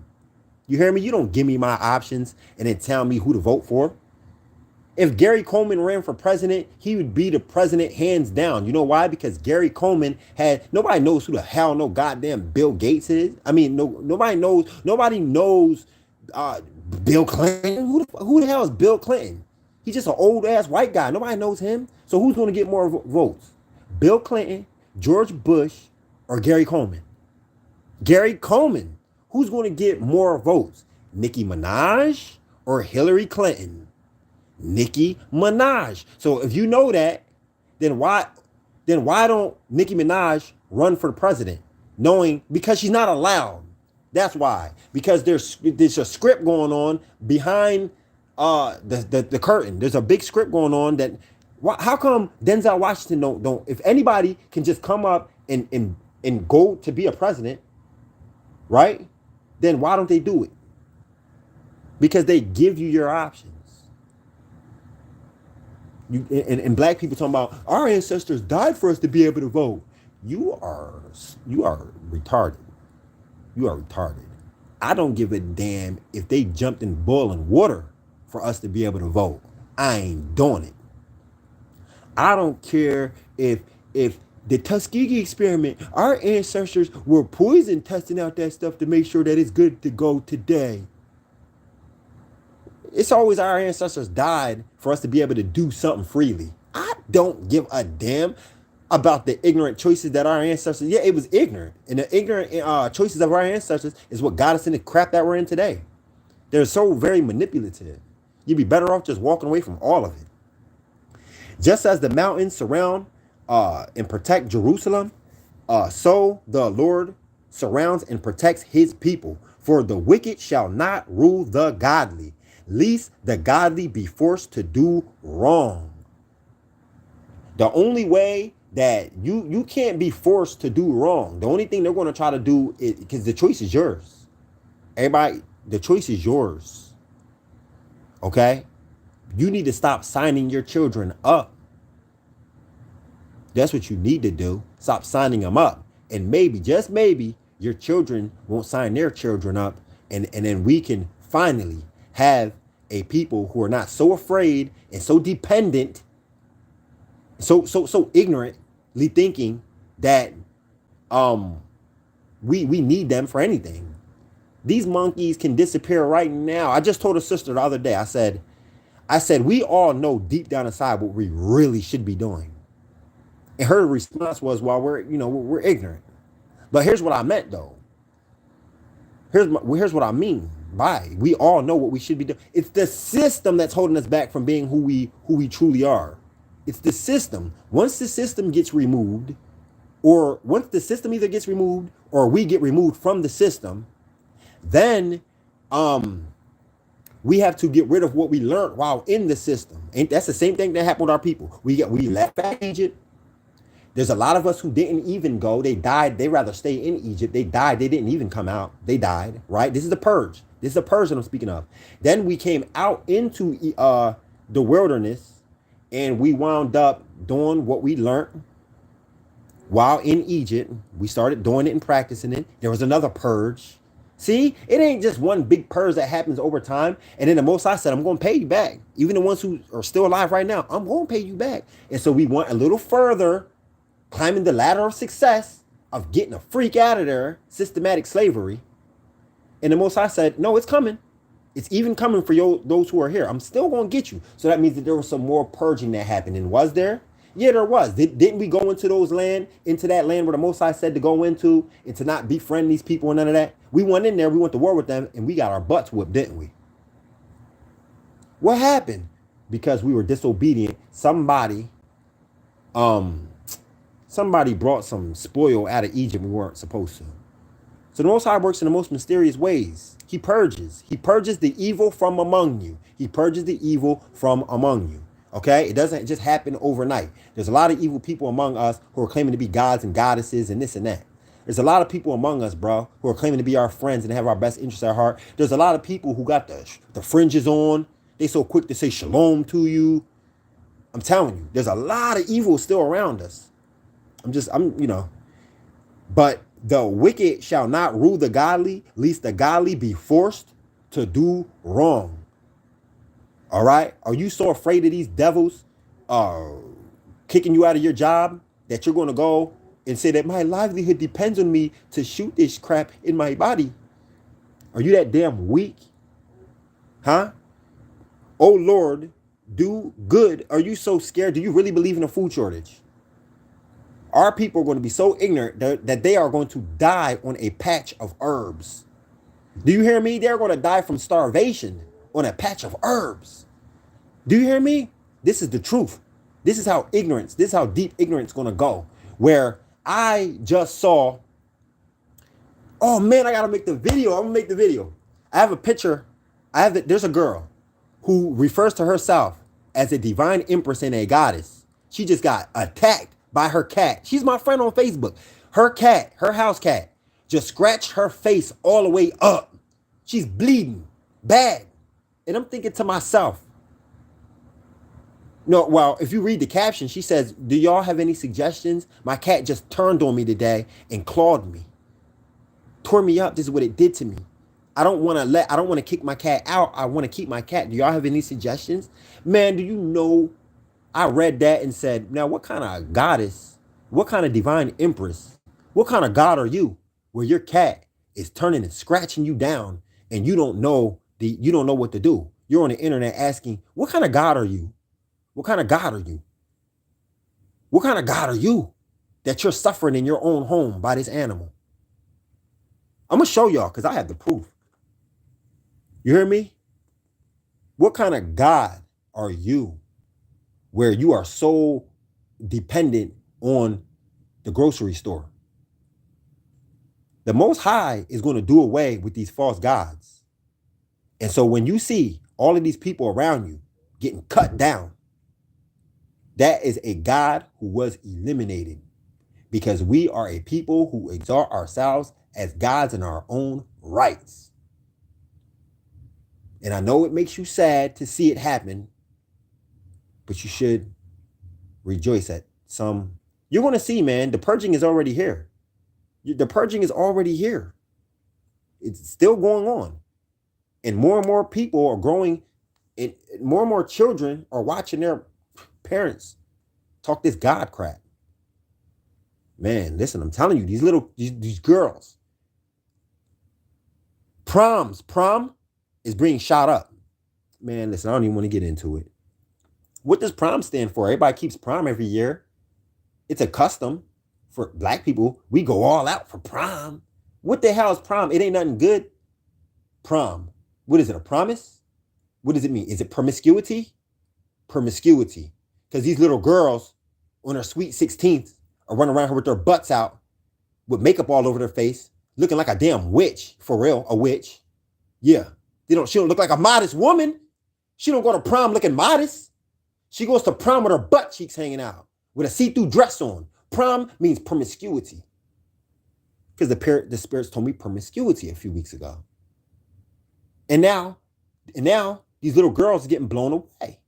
Now prom, like 20 people got shot at prom. Four children died. 4 of these teenagers died. And everybody got so sad.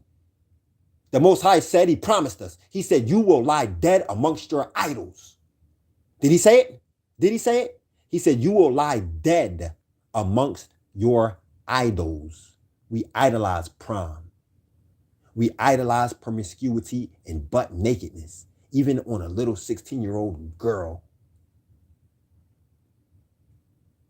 People are getting murdered on Christmas. Christmas trees are setting on fire and burning the whole house down. Children are dying. People are dying on the very day that they were born. I know you've seen that before, because I see it. Every time I see it, I'll be like, damn, you died on your birthday. People are dying on their birthday. The Most High said you will lie dead amongst your idols. Here you are bleeding out, guts out on your birthday. The day that you were celebrating. You hear me? Here you are at a funeral. We love funerals. Now funerals are starting to get shot up. People are getting shot. Old women getting shot down. You will lie dead amongst your idols. Nine people just got murdered, 3 years ago in a church.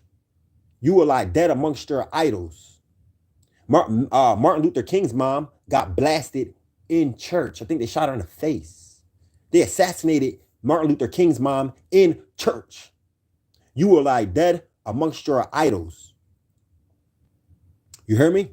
Shot down at the podium. It's starting to happen nowadays. Shot down at the podium. Man. Look around. Just look around. You should see what happened. You should see. Oh, man, I'm about to put a whole video together about these Masons. Oh, they're not going to like this one. They already don't like me, but they're not going to like this one. Because I'm keeping tabs. These Masons, man, you should see what's happening to them. You should see what's happening to them. The wrath of the Most High is here. It's everywhere. You can't escape it. Watch this video I put together about these Masons. I'm going to shock you.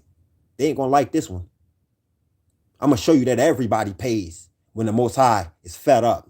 I'm show you that the great and terrible day of the Lord is here. We're living in it. I'm going to show you. Oh Lord, do good to those who are good, whose hearts are right with the Lord, but lead evil men to execution. Say that in church once. And they'll say, sir, don't read that. Don't read that, sir. Don't read that. Man, shut up. That's because you know I'm talking about you and the one who cuts your check. Yup. Talking about don't read that. No.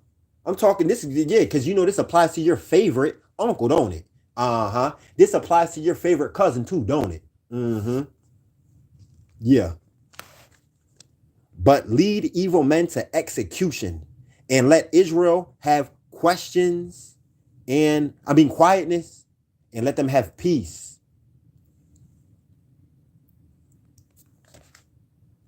That was Psalms 127. 125. Let's read 127. Unless the Lord builds a house, the builder's work is just useless. Unless the Most High builds it, the work is useless. What I just talked about earlier. I said the Most High gave me the gift to be able to build.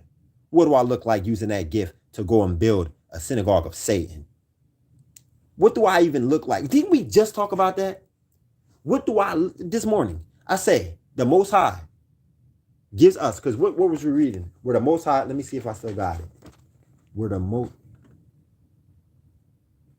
listen, man, the Most High is good. Listen, I just flip straight to it.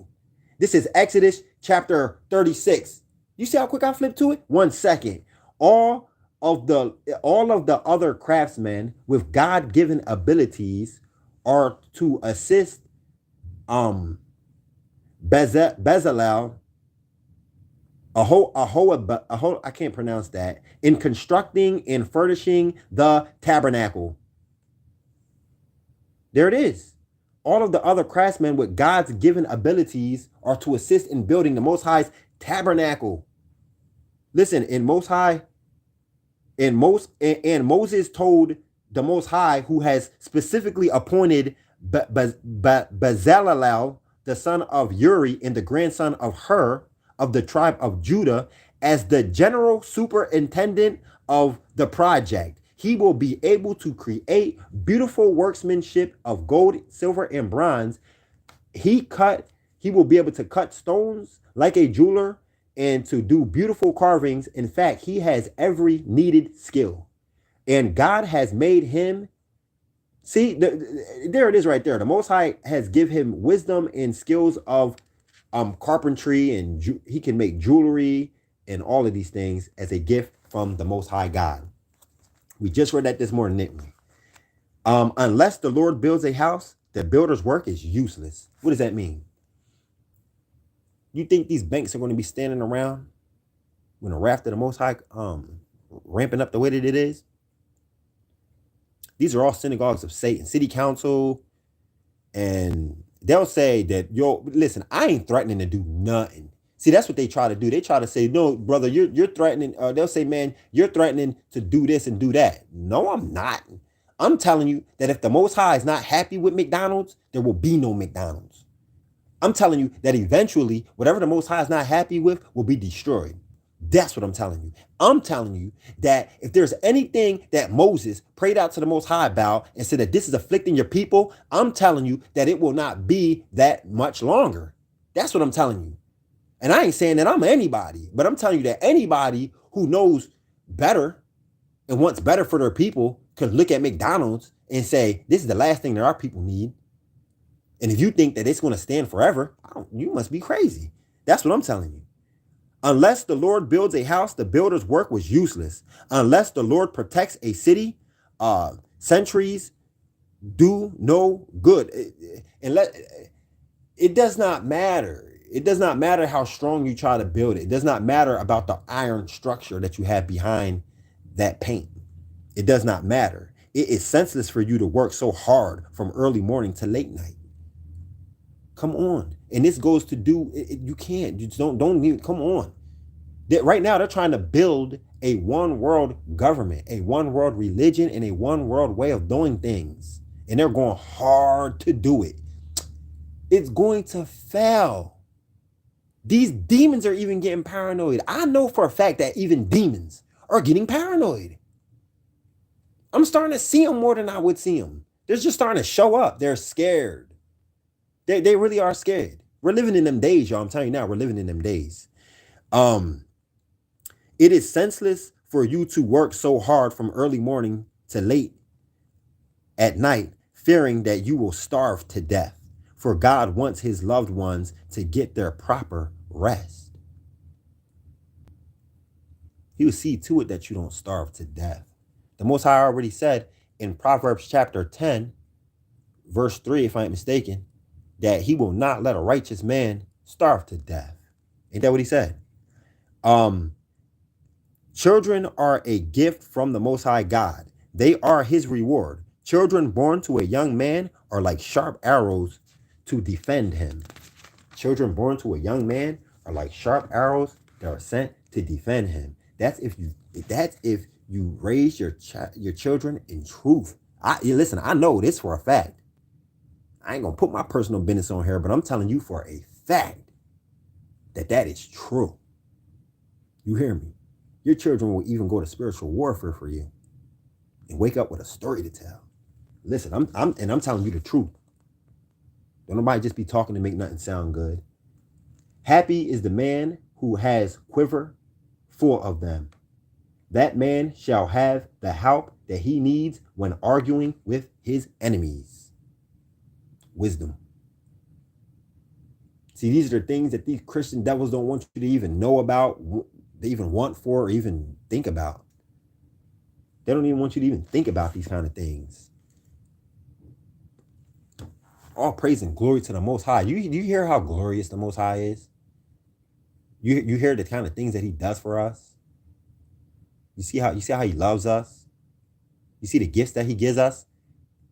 His gifts don't sound too much like money, really, does it? I mean, come on, man. Listen, 128, blessings on all who reverence and trust the Lord, on all who obey the Lord, the Creator. Just like we just got to reading a few chapters ago, where it talked about that you should give the glory. You should wake up every morning and give glory and honor to the God of all gods. Ain't that what it said? So here we are reading again.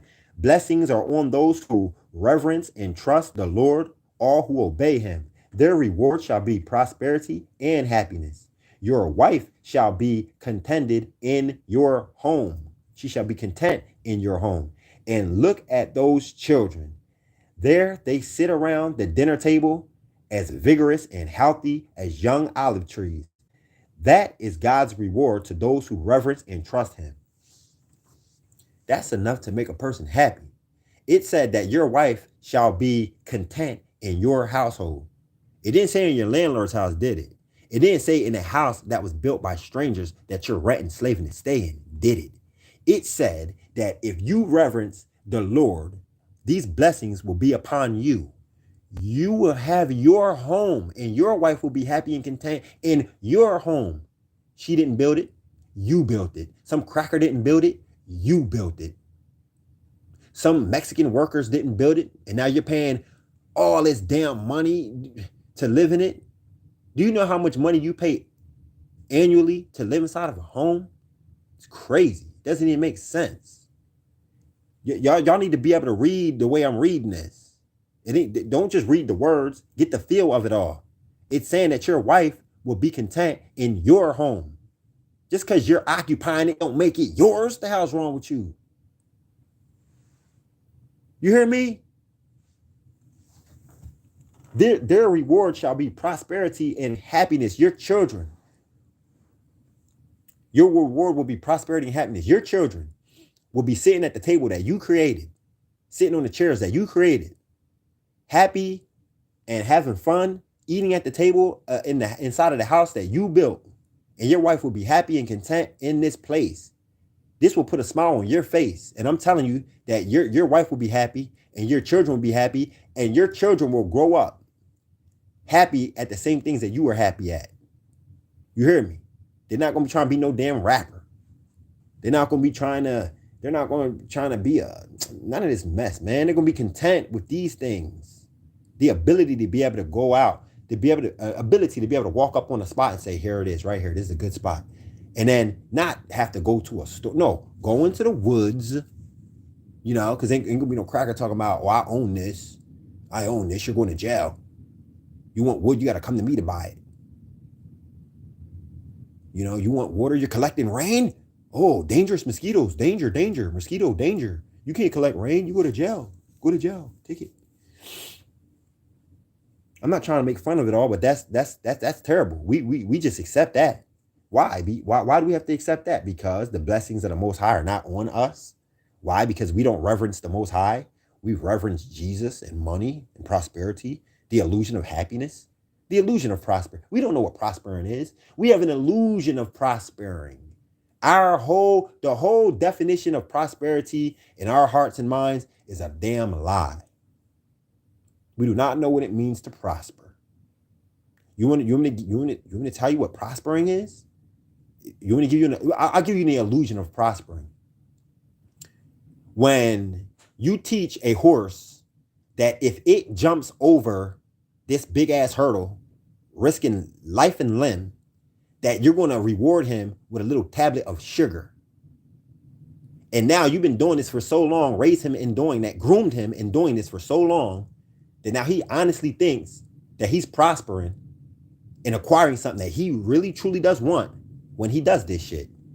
No, horse, they played you the same way they played us. You don't want this shit. You do not want this shit. You don't want to jump over that hurdle, and you don't even want this tablet of this white sugar in your mouth. You don't truly want this. They played you. They played you, sir. They played you. Okay? And to the canine dog that the cops have, they played you too, man.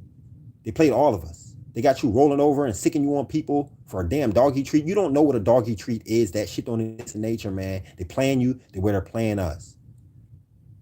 You okay? So may the Most High wake us all up from this type of deception. Please, Father, wake us up from this type of deception. Okay? You will be rewarded with prosperity, true prosperity. When you put mouse on a trap and the mouse eats the cheese without dying, he thinks that he just acquired something that he wanted. Man, you don't want it. You don't want it. Cheese don't grow in nature. Cheese is man-made. You don't want this stuff. Stop risking life and limb for this crap. And that's us. And here's the thing. The things that I'm saying, people don't know these things, but they still call themselves, they can't put it to, they know it because when I say it, it makes perfect sense.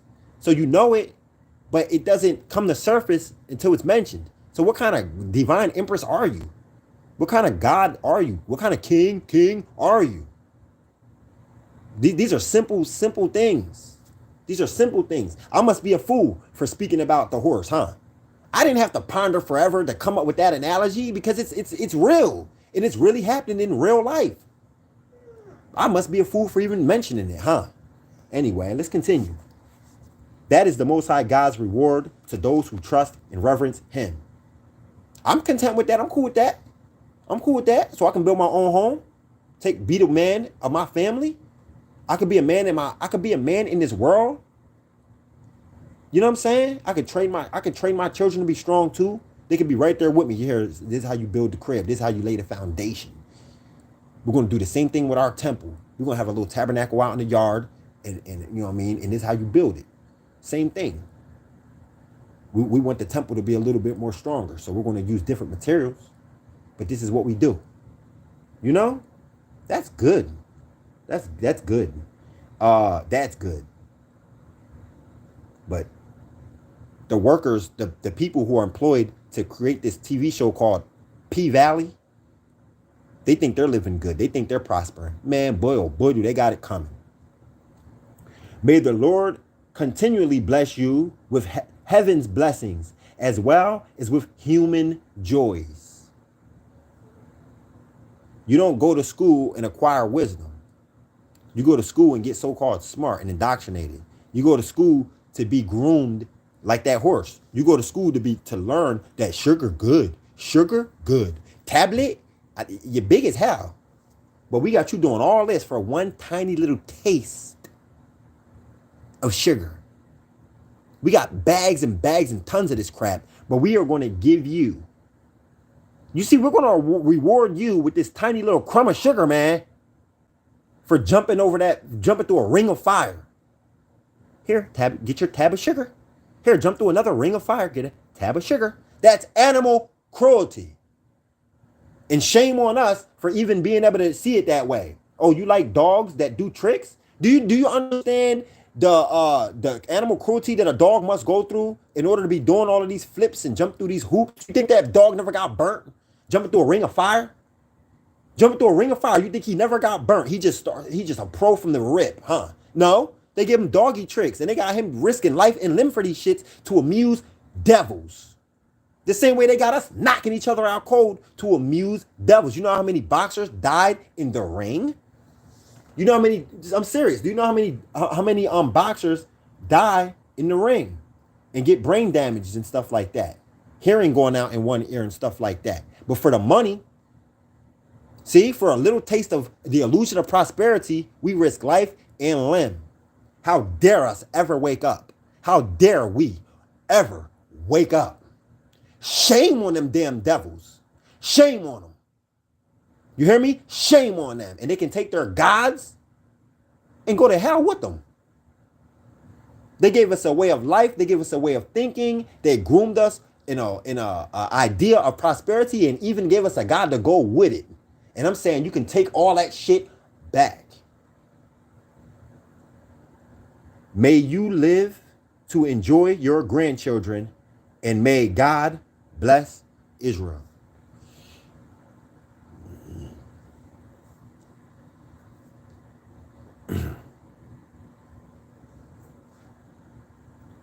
We're going to read Psalms 129. Persecuted from my earliest childhood. This is Israel speaking. This is, it says Israel is speaking. Jacob. Persecuted from my earliest childhood and faced with never-ending discrimination. But I was not destroyed. My enemies have never been able to finish me off. They tormented me, but they were never able to completely finish me off. Although my back is cut to ribbons with their whips, the Lord is good. I could show you a picture right now, one of our great-great-grandpops whose back is torn with whips. You ain't never seen one of them white boys hung up, getting whipped with his back slashed. There ain't even one picture to prove it. It's us with our backs whipped open. They are not Israel. They're claiming to be Israel. They are the synagogue of Satan, nothing but a bunch of liars. Though my back is cut with ribbons from their whips, the Lord is good, for he has snapped the chains that evil men have bound me with. May all who hate the Israelites be brought to ignominious defeat. May they be as grass in shallow soil, turn sere and yellow when half grown, ignored by the reaper, despised by the binder. And may those passing by refuse to bless them by saying, the Most High's blessings are upon you, and bless you in the Most High, in the name of the Most High. So is he praying? So does it sound like that he's praying for his enemies to continue to prevail and do good? Doesn't it sound like he's praying for the destruction of his enemies who uses him and abuses him? Doesn't it sound like it's inverted when you read Christ saying, pray for those who despitefully use you and abuse you? Doesn't it sound kind of inverted? Doesn't it give you the idea that it wants you to pray for them to continue to prosper and do good? How can you, I mean, to me, I don't look at it that way. I say, hey, when it says to pray for your enemies who despitefully use you and abuse you, that's all it's saying pray for them. And that's exactly what I do. I pray for them. I pray for them to be destroyed. It don't say what kind of prayer. It just says pray. Now you'll be a fool to think that all prayer is good. It's just prayer that a person continues to go on this way. Prayer is prayer. You know what I'm saying? Think about that. I tell a person all the time, I'm gonna pray for you. They know what I mean when I say that. That don't mean I'm praying for them to go to hell or nothing, but you're kind of retarded. You know what I'm saying? I mean, hey, I ain't trying to come off wrong, but you know what I'm saying. Pray for those who despitefully use you and abuse you. I will.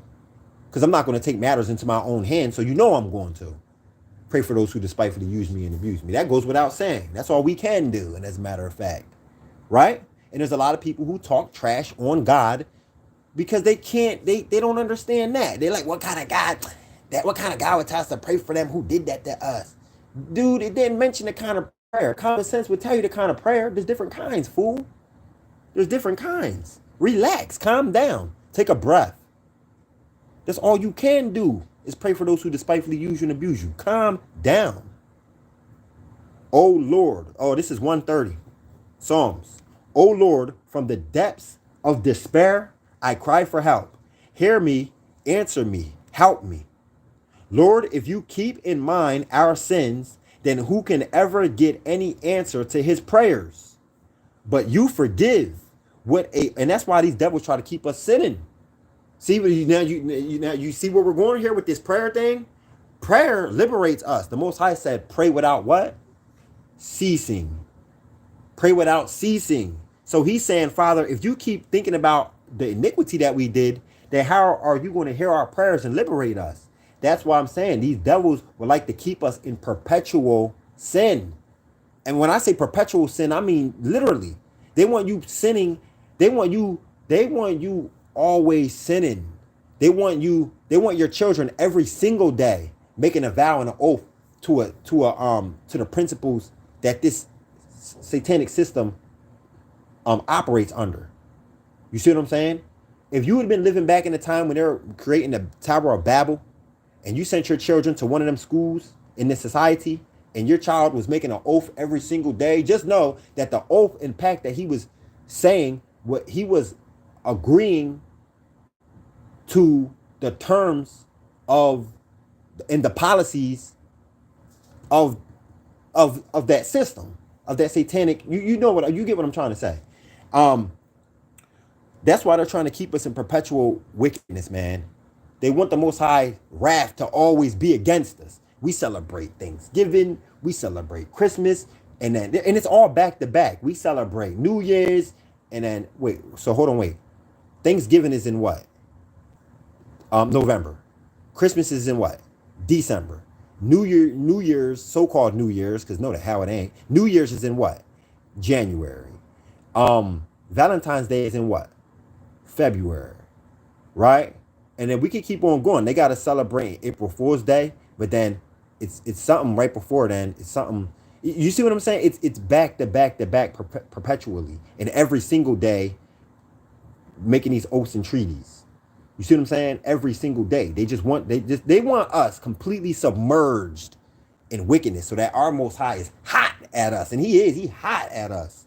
Lord, if you keep in mind our sins, then who can ever answer our prayers? But you forgive. What a awesome thing this is. That is why I wait expectingly, trusting the Most High to help, for he has promised. I long for him more than centaurs long for a dawn. I long for him more than sentinels. I don't know what a sentinel is. Long for the dawn. Whatever a sentinel is something that that it waits for it to become kind of dark out. Excuse me, but I don't know what that is.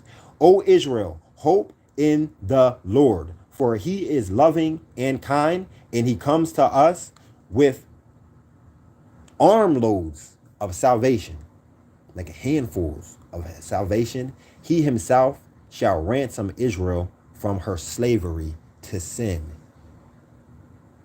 The Most High himself will ransom us of our,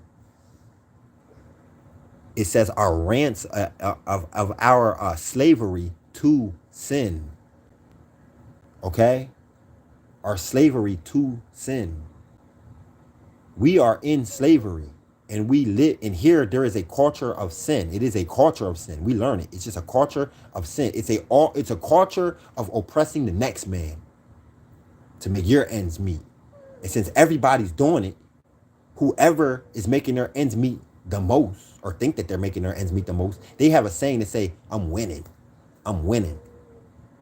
You know what I mean? I'm winning so much that, look at me. I'm living my best life on the damn beach.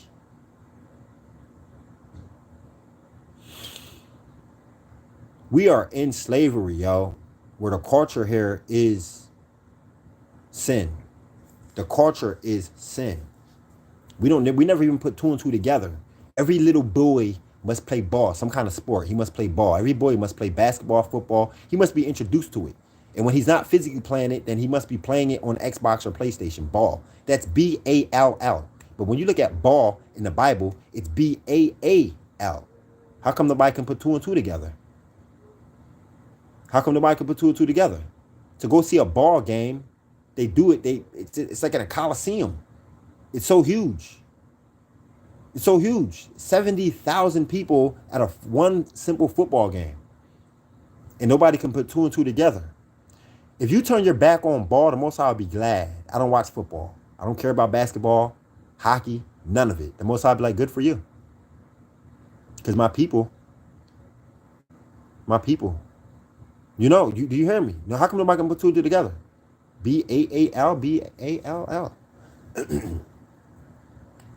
So I'm probably gonna stop right here. But just remember our God. Just remember our God.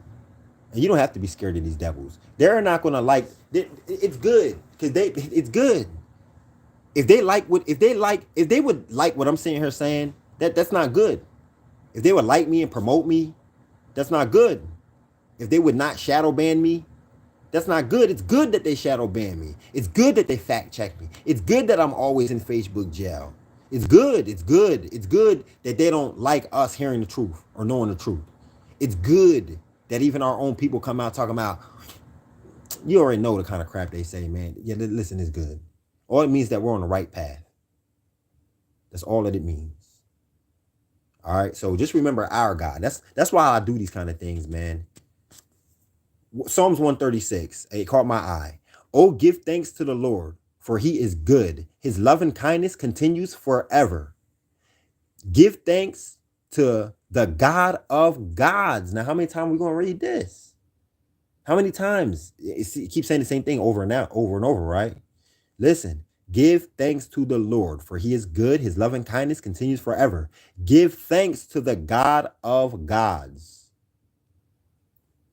for his loving kindness continues forever.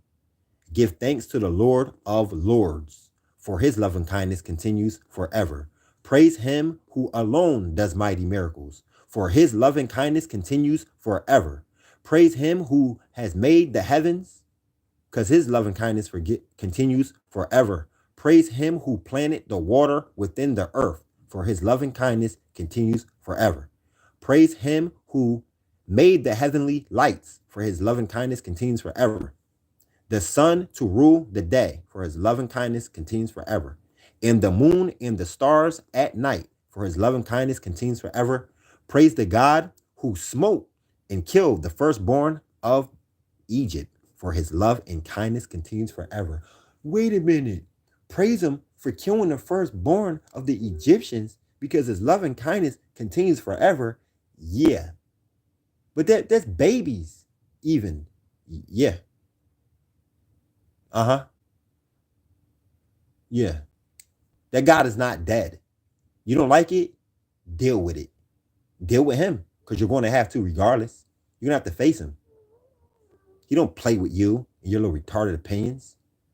He don't play with you and you're disillusioned. You're disillusioned by even these people's good deeds are abominable. Just because it's free don't mean nothing. We are in such slavery that you can give somebody some free poison and they'll think you blessed them. And even you with your own retarded self would think that you blessed them. And then these same people come out here with an opinion. And sometimes we entertain these retarded people's opinion. Sometimes I let them get to me. And the Most High has to come and reassure me. One time he said, don't let them move you. You move them.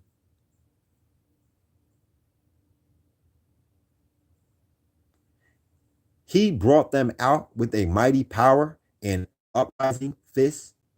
Or he also said, you need not contend. You just do what I told you do. He also said that too. I said, you use the word contend. I said, you use the word contend. I never seen nobody use. I don't come from that. I don't come from that way of talking. You need not contend with them. I don't, you know what I mean?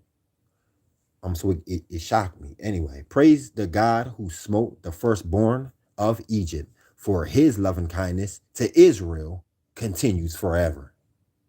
He brought them out with a mighty power and upraised fist to strike their enemies, for his loving kindness to Israel continues forever. Just remember, y'all, that the ones who are claiming to be us right now, the truth is going to dawn on them, and it already is. And they're going to say, surely our forefathers have inherited lies. Okay, just remember that. Just remember that, because they're over there in Israel thinking that they're the ones. Just remember that. Praise the Lord who opened the Red Sea to make the path before them, for his loving kindness continues forever, and led them through safely through, for his loving kindness continues forever. But he drowned Pharaoh's army in the sea, for his loving kindness continues forever. Moses was an anti-government kind of dude. Moses was a anti-police kind of guy because he disagreed with the policy of the land. It was satanic and it was oppressing his people. So Moses was the kind of person that would say, fuck the cops. Okay? Yeah, I'm giving it to you plain. He wasn't the kind of person to say, oh, and you know that crap I'm talking about. You know what I'm talking about. They try to give all godly men this corny kind of personality. Nah, he was not. He's the kind of person that's going to kill you before you kill him. That's how Moses was. He's the kind of person that's going to kill you before you kill his brother. And the person that he killed was a policy upholder. He was one of the Pharaoh's workers. You know what that is. Listen, I ain't telling you to go out and do nothing. If the Most High sends you to do it, what can I say? What does my opinion matter? The Most High is the one who built Moses up while we were living while our people were living in the slums as second-class citizens in Egypt. Does it sound familiar? Because you're a second-class citizen right here in the world. You ain't even second class. You're last class. Whatever class is last, I don't know how many classes there is, but you're the last one. You know you're the last one when you're the face of any and everything degenerate. We're the poorest people within the hood. We have to leave outside of the hood to go shopping. Yeah. I remember when I lived in Pennsylvania, I had to travel to Quarryville to go shopping where it was cheap. And then number rich people living in Quarryville. Y'all got cheap groceries and y'all rich. Our shit costs all this kind of money and we're poor because they play us. But it's you're not supposed to feel no kind of way about it. It's such a big, bad atrocity when we get fed up and don't like it. You're not even allowed to speak out against it. Because now you're baiting this and you're the one. Nah, dummy. We are simply talking about the climate that you created for us to live in. We're not allowed to say anything about it. Praise him who led his people through the wilderness, for his loving kindness is forever. Praise him who saved his people from the power of the mighty kings, for his loving kindness continues forever. I guess we're not supposed to have problems with a king. To hell with a goddamn king. Oh, he's a king. You can't talk about, no, you can't. Man, what are you talking about? Everybody has our worst interests at heart. I don't give a good goddamn about the Queen of England. I don't give a good goddamn about the Pope or the Prime Minister over in Israel. I don't give a good goddamn about none of these kings of the day. Oh, we don't call them kings anymore. A president is a king to me. A prime minister is a king to me. Okay? Whoever's leading the Congo is a king to me. They're all kings. Okay? So all praises to the Most High God of Israel, because his loving kindness lasts forever, who liberated us out of the hands of the kings. Okay? And the kings, and he killed the famous kings who were our enemies. For his loving kindness to Israel continues forever. Forever. Forever. The Most High is not coming to hug our enemies. It says, praise him forever, because his loving kindness is for Israel forever. Because he kills kings who does dirt, he kills people who do his people dirty. He doesn't come and hug them. They got it in your mind that the Most High loves them just as much as he loves you. No, how about the devil got you hating yourself just as much as he hates you? How about that? How about that? The Most High, the devil is inverted. So when the Most High says love your neighbor, he don't mean it's inverted. So if you will eat a hot dog, you will go and give your neighbor's child a hot dog. That's you hating your neighbor with the same self-hatred that you have for yourself. When are we going to get that through our big ass head? But we think we know it all. You see what I'm saying? You give your children, you hate your children so much under the illusion of love that you would give them candy. dippy eggs and Pop-Tarts and muffins and cow pus for breakfast. So you would do it with your neighbor. That's the opposite of what the Most High told you to do, dummy. But because you got faith, can't nobody say nothing? Our people are tore up from the floor up. Sihon, the king of the Amorites. Oh, the Most High, hold on. And he kills famous kings who were our enemies, for his loving kindness to Israel continues forever. Sihon, the king of Amorites, for God's love and kindness continues to Israel forever. And Og, the king of Bashan, for his love and kindness continues to Israel forever. God gave the land of these to Israel as a gift forever, for his loving kindness continues to Israel forever. Now, hold on. Now, he gave us that land forever. Do you remember when the Most High gave Jeremiah some land? He said, buy that off your cousin. Buy that land off your cousin. He said, because you may not, because he said, because your people are going to live there. Your descendants, Israel, are going to later occupy that land. So buy it, because that's going to be theirs forever. Remember that? And so he did it. He just did it. Just listening. He just did it. And now it's still ours. It's still ours. We're going to be returned back to our land. When the Most High says that something is ours forever, it's ours. I don't care who's living there right now. You got to go. It would be better for you to just get up and leave. With the truth prevailing the way that it is, you know that you're a stranger to that land. You know that the Most High's people are scattered all throughout the earth. You know that you devils were never scattered to the four corners of the earth, facing these afflictions and atrocities like us. You know that you have never been a byword and an astonishment before the entire world like us.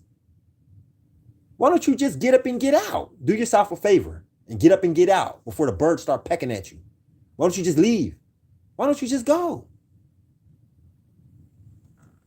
Yes, a permanent gift to his servant, the nation of Israel, okay? For his servant Israel, Jacob.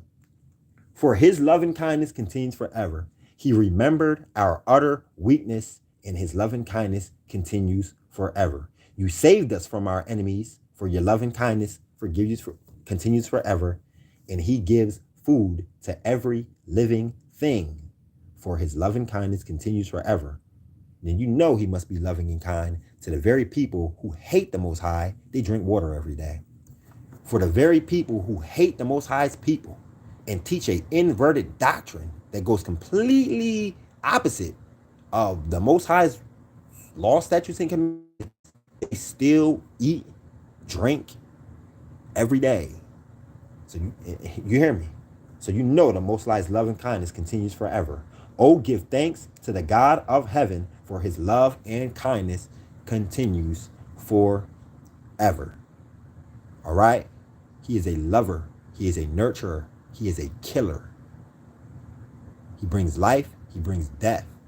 He does not like to see anybody being misused and abused. Okay? He doesn't like to see his children following lying doctrines, banking on it, putting all of their faith in it. You hear me? He's going to bring destruction. It's going to be a great and terrible day when he brings it. Well, it's here. We're living in that day. You know you're living in that day. When every weekend in Chicago, at least 29 people get shot. About 8 of them die. 16 of them die. This is every weekend. Do your due diligence. You do your own due diligence. And you know we're living in the last days. It's trauma here. It's crazy here.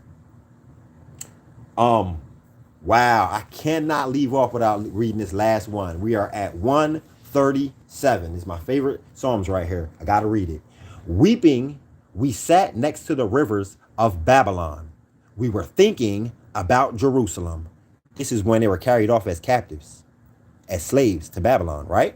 When they came into Jerusalem, carried us out, killed a lot of us, carried us out, destroyed our temples, robbed and pillaged, and carried us off to Jerusalem. We sat beside the rivers of Babylon as slaves, thinking about Jerusalem. We have put away our lyres, our musical instruments, and we hung them upon the branches of the willow trees. For how can we sing? how can we sing? Yet our captors, our tormentors, our slave masters demand that we sing happy songs of Zion. Does that sound familiar?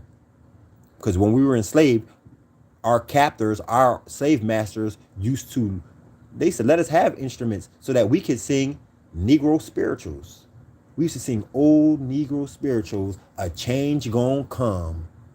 And our oppressors, with the power to set us free and then make the change happen, no, they would just sit there and enjoy the good old singing. Yeah, we sung the blues. If I forget you, O Jerusalem, then let my right hand forget its skill how to play the harp. If I fail to love Jerusalem, and keep her as my highest joy, then let me never sing ever again. O Lord, do not forget that these Edomites did what they did on this day when the armies of Babylon captured Jerusalem. O Father, never forget. He doesn't say that when Jesus comes. He says, O Father, never forget what these Edomites did when the armies of Babylon came and captured Jerusalem. Raise her to the ground, they yelled. That's as they were destroying our stuff. O Babylon, you evil beast, you shall be destroyed. Blessed is the man who destroys you the way that you have destroyed us. Blessed is the man who takes your babies and smashes them against the rocks. This is David, a man who the Most High loves so much that he gave him a perpetual royal position in Israel, the kinghood. You know what I mean? The Most High loved David. Well, this is David. David's not just being rash. No, David's like, yo, this is what they're doing to us. This is really what they're really doing to us. David's not saying, well, but God is doing everything though, and we do deserve this though. He's still like, kill him. He's still saying, Father, get him.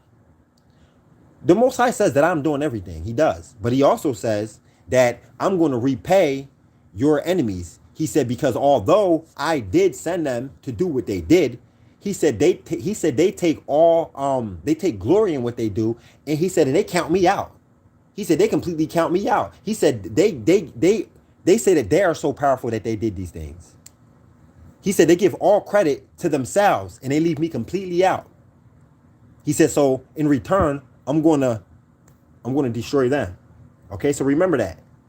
Oh Father, do not ever forget what these Edomites did to us when the armies of Babylon carried us to Jerusalem. So people arguing about who are the Babylonians and who are the Edomites. Bruh, it's plain to see. I mean, it's plain to see. Like I told you, go to I think it's chapter 3 in the first book of Maccabees. He says, dang, we went and turned to our scriptures, the law of Moses, and the heathen injected images of themselves in our books. What do you think they look like? Chinky eyes with black hair? Hell no. You know what they look like. Who were we being oppressed by? King Alexander. When you read chapter 1 of the first book of Maccabees, it was King Alexander. What was he, a Greek or a Roman, who was going all around the world and taking over? He made the whole world his empire. King Alexander. That's the one that they got your little child in school thinking that he's so great. They got your little child in school thinking that Alexander was great. He's the one that took his satanic empire all over the world. And he didn't do it by smiling and hugging and kissing people either. He was destroying people, torturing people, maiming people. And as a matter of fact, the devils who try to accuse us of hate speech, they didn't get their independence by loving people. We are people who lack independency. We depend on crackers every day. We depend on them for a job, for money, for water. You can't even go down and bathe in a river without getting accused of public indecency, indecent exposure. You see what I'm saying? We depend on them or our livelihood. That means that we are not independent. And I'm telling you that they did not get their dependency by singing "We Shall Overcome," like we're trying to get ours by holding up signs. No, they went to war. It was bloodshed. You ever heard "Give me liberty" or "Give me death"? Have you ever heard "Give me liberty" or "Give me death"? That's crackers. That's them. They're being what would you call it? They're being. Let me use one of their terms against them. I guess they're being thugs when they say that. Give me liberty or give me death. I guess they're being. What is that word? They're being radical, I guess, when they said that. Like, are you hearing me? Are you hearing me? We are not an independent people. Okay? America fought for the British. Everybody fights. Everybody fighting for their independence. Nobody got it by sitting around hugging and loving everybody. You don't gain your independence by even you don't if you're not going to fight them, which I don't think that you should. But I'm saying that you should at least do what David did. Pray against them. Damn it. I mean, pray against them. They want you even they know that they know that you're not going to fight them because we can't fight them. So they put a doctrine out there that says pray for those who despitefully use you and abuse you, and they're going to let you drop your own conclusion on what we mean by pray. All prayers ain't good. Here goes David right now praying to the Most High, saying, "Do not forget what their father. Do not forget what these Edomites did when the armies of Babylon came and captured Jerusalem." That's him praying to the Most High. And then he wants the Most High to destroy them. And he's saying that blessed is anybody who smashed their babies against the rocks. Blessed is anybody who does it. He's hoping that one day will come a day where the Most High would raise us up where we can gain back our independence. What the hell's so wrong with that? You better teach your children to stop praying for some for some Xboxes and some Jordans and praying for a pizza party. You better start teaching your children to pray for their own independence. And you better pull this Bible out and get my idea what independence for Israel looks like and feels like. That's what you better do. Do you really think that them devils like me saying this? Don't you think that this is what we should be hearing? I mean, don't you think that this is what we should be doing? Yeah. You better take some time out of your busy day and make sure that your children understand the life that they're living in, the world that they're living in. You better make sure that they understand the dynamics of captivity, and that it doesn't mean that you're always chained up and getting your head bashed in. You better train them about psychological warfare.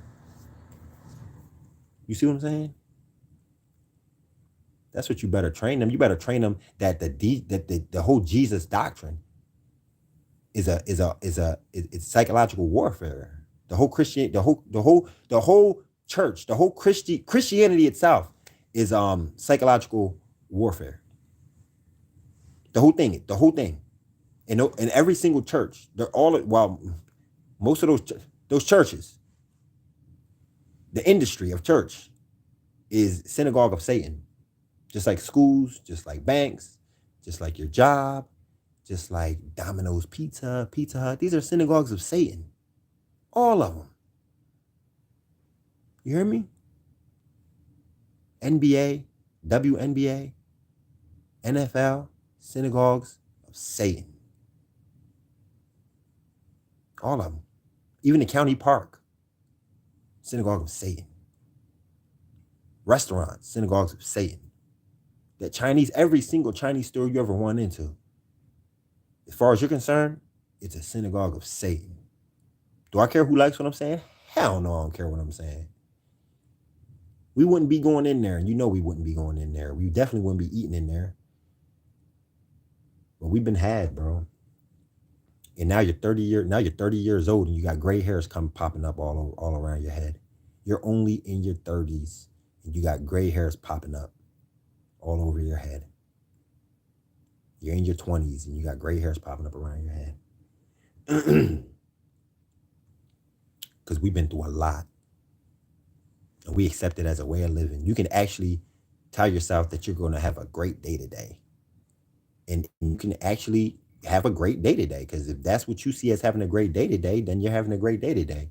But I promise you this, while you're sitting there having your great day today, it's just a good, chill day today. Somebody from the future would come back in your day today and have to experience it. They'll be crying to the Most High, like, why? What did I do? Do you hear me? I'm telling you for real. You just sitting in your living room, having a good, peaceful day today. If somebody from the future of our freedom in the future could come back into that day, in that living room, in that house, they would be like, what did I do? I'm telling you, that ringing in their ear, that ringing, those vibrations, that frequency, just that constant ringing. What the hell is that? Alone. What the hell is that? Eyes burning, what the hell? Chemical. That means that the Most High took you and put you in right in the middle of chemical warfare, right in the middle of biological warfare, right in the center of psychological warfare. He put you dead smack in the middle of a satanic system globally going on. Sodom and Gomorrah. It's everything. We're living in the middle of everything. This is everything. We're living in Sodom and Gomorrah. You name it. Anything bad that ever happened in the past, you're living in the middle of it, all combined in one day, in age, right now, today. So it's an illusion when you're sitting there on your couch thinking that you're having a good day. It truly is an illusion when it's quiet and peacefully. It is a illusion. You've just been here too long. That's all. You've been here too long. We all got Stockholm syndrome to a certain extent. Because I'm telling you, if you can come from another time back into this crap, you would be panicking, going crazy as hell. You wouldn't be able to breathe. You'd be choking if you just came in here. That's like a fish. You can't just put it in one water and put it in another water. The body, it'll hemorrhage and die because of you have to ease it in. You have to put the fish in a sandwich bag with the old water from the old tank, tie it, and then you have to that bag of water in the water, let it gradually change temperatures, and then you let the fish out. Okay? But if you just put it in, it'll die. The fish will just choke up. You say, no, but fish like water. No, you can't do it like that. And just like we've been groomed into this place, you can't just drop a Hebrew Israelite from the future into this day and age that we're living in right here. His eyes will be burning. His throat will close up, choked up. The air will be too goddamn thick. He'd be like, what the hell? He won't be able to see nothing. He'd hear nothing but ringing. Okay? No, he would be able to see something. It'd be demons. It'd be the same demons that you don't see. He'd be able to see the demons right there because he's coming from a place of higher vibrations. He was higher vibrational. His senses are he's highly intuitive. You know what I mean? He would see the demons. He'd be like, what the hell? He'd look around and see everything that we ain't seeing. And here you are right now just thinking that you're chilling, right? He would probably see the crap in your water. He would see it. He would look at that bottle of water and be like, what is that? You'd be like, what? You know what I mean, man. Sometimes when I do this, I be going and go. I just keep going like this, but it's true. That's the thing. It's true. It's true. You know it's true when a man like Mattathias can come from living free, and then he show up in Jerusalem, him and his sons, and drop down to their hands and knees and say, Father, why did I ever live to see Jerusalem in this state? It was being ran by the Greeks, white people. It was being ran by white people. So anyway, y'all, I'm gonna end it right there. Let me see if there are any messages in here. Malak Cassett, shalom, bro. Shalom, family. Peace, bro. I know I'm late answering you back, but peace to you, fam. Yo, read your scriptures. That's all. Read your scriptures and tune into your scriptures. I'm not telling you what to do, but I'll tell you what I do. I read it and I try to tune out of the world that I'm currently kind of in or whatever, and I try to tune in to what I'm reading. I'm not bragging or anything. I'm not bragging or anything. I just told you the spirits told me to shut up earlier. They did. They told me to shut up. So I be messing up too, and I be making mistakes too. And we got to do better, y'all. As a people, we just have to do better. We have to do better. We have to turn completely to the Most High. We have to turn back to the Most High. He said that when we turn back to Him with all of our heart and all of our mind and souls, that He will liberate us. So let's just do what we can, man. He's not happy with us. I mean, would you be? I mean, you understand. You see how He is. You seen what our people did, like when Moses. You see how we are. You know He's not happy with us at all. He's not happy with us at all. He's not happy with us. We run around here like we got it all figured out. We put this big look up on the internet, like this is me, look at me. Man, listen. For real. I just think that we need to take the Most High a little bit more personal. No, not a little bit. We need to take him a lot more personal.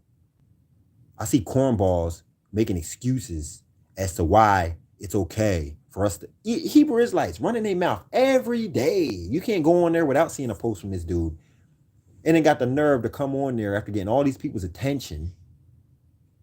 You gonna come on there and have the nerve to say on Mother's Day that it's okay, y'all, for y'all to go and celebrate Mother's Day with your family because Christ said to meet people where they're at. Remember when Christ was at a gathering full of a bunch of unruly people, and he had to go to where they were at, y'all. So it's okay. I'm like, what? Don't you say that? The Most High says, do not go to these people's feasts and celebrations. Don't show up. He says, don't show up. Now you're going to sit here and take some Christ stuff, something that Christ did since Jesus went up around these people. Now you're sitting here going to tell the whole nation of Israel that it's okay for us to go showing up because Jesus did.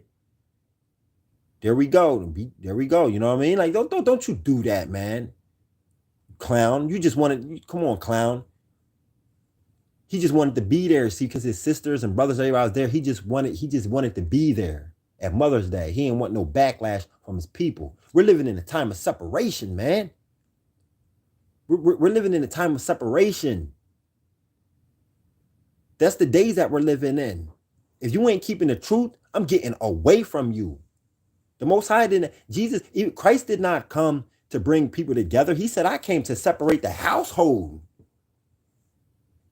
And then he gonna sit there and take that some small thing and try to unify us and bring us into the Christmas gatherings and the Easter egg hunts. And nigga, I don't want to be there. I don't care how you try to twist the scriptures. I don't want to be there. You're gonna tell people it's okay, and then these cornball weak behind niggas on there talking about, yeah, brother, you right, perfectly said, brother. I checked him. I said, bro, you're wrong. And do you think I read his response? No. Another brother said, brother, how do you figure? I said, because what do you mean? What do you mean? He's just justifying it for you to show up to the Easter egg hunt. Talking about meet them where they're at.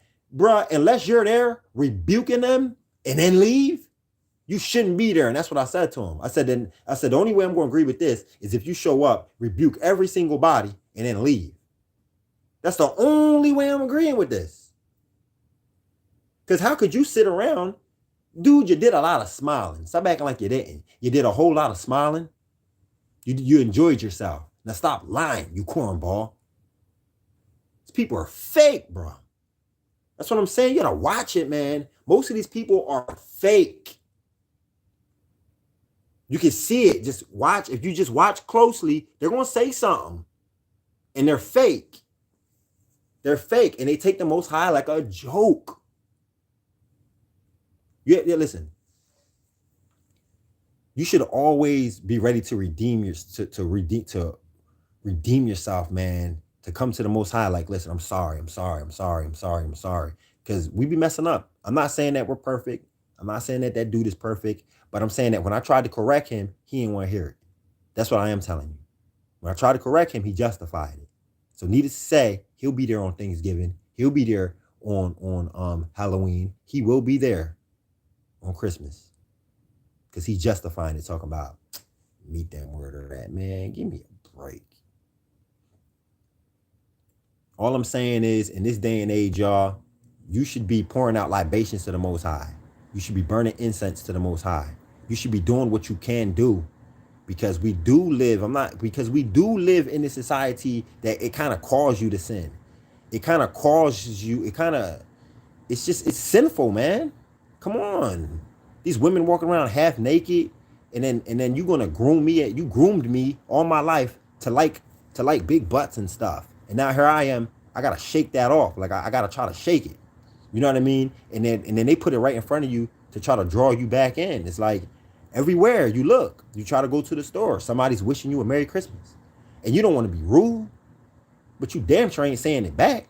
So then what do? You leave a bad taste in these people's mouth, and you come to this store every day. You come to this is your neighborhood store. And now they got a bad taste in their mouth about you because they think that you're rude. When it's not that. But if I try to explain to you, you wouldn't understand. Then I'd be rude and crazy at the same time. That's all I'm saying. We have to maintain a relationship with the Most High because we are living truly in the belly of the beast. Give him some offerings, man. Pour out some libations to him. Pray to him all day long, every hour on the hour, or every other hour at least. Do it. You're going to need it. These people are getting worse. I'm telling you now, they're getting worse. They're getting worse. I had some dude had a nerve. You remember that dude at the store? When we went to the store, the manager guy at Dollar General, he talked about, oh, let him starve then. He's like, oh, he doesn't want any snacks? You don't want any snacks? To my child. I'm like, nah, he don't want no snacks. He said, all right, well, let him starve, and walked away. Shit pissed me off. And we were fasting that day too. That's the demon speaking through him. That's the demon speaking straight through him. See, I had to teach that. I had to make sure that my child had some understanding of that. What you mean, let them starve? How do you know we're fasting? It's like, you knew. Yeah, he knew. They know what they're doing. It's a devil. You got to understand the devils. He doesn't want any snacks. I'm not going to put you in my business, buddy, but no, we don't eat bioengineered. We don't eat bioengineered food ingredients. We know we know what bioengineered means. That's different than genetically modified. Bioengineered, that's electronics. We're talking radios, computers, TVs, cameras. That's bio. We know what bioengineering is. We know. This phone I'm talking to you through is bioengineered. That's nanochips. A nanochip is bioengineering. We know what you're trying to do, hook us up to a database. I didn't say all that, but he didn't like the fact that I just resisted him and I ignored him. I was mad. I was hot. We said, all right, let him starve, Dan. I was hot. I ain't say nothing.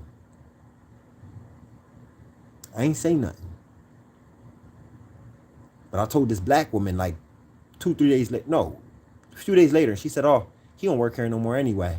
He probably only did that because he knew he'd been knew months in advance that he was leaving from this job. So he started getting real funky with people in his last days. She said, so that's mainly most likely why he did that. And he lucky he ain't get hurt. White dude with all these ghetto black folks around her. You know. So anyway, y'all, I'm out. It was good talking to you. It was good reading these scriptures. It always is. And I truly do just hope you heed and continue to reach out to the Most High and establish a connection between you and him. All right? We're going to need it. We do need it. All right? Peace.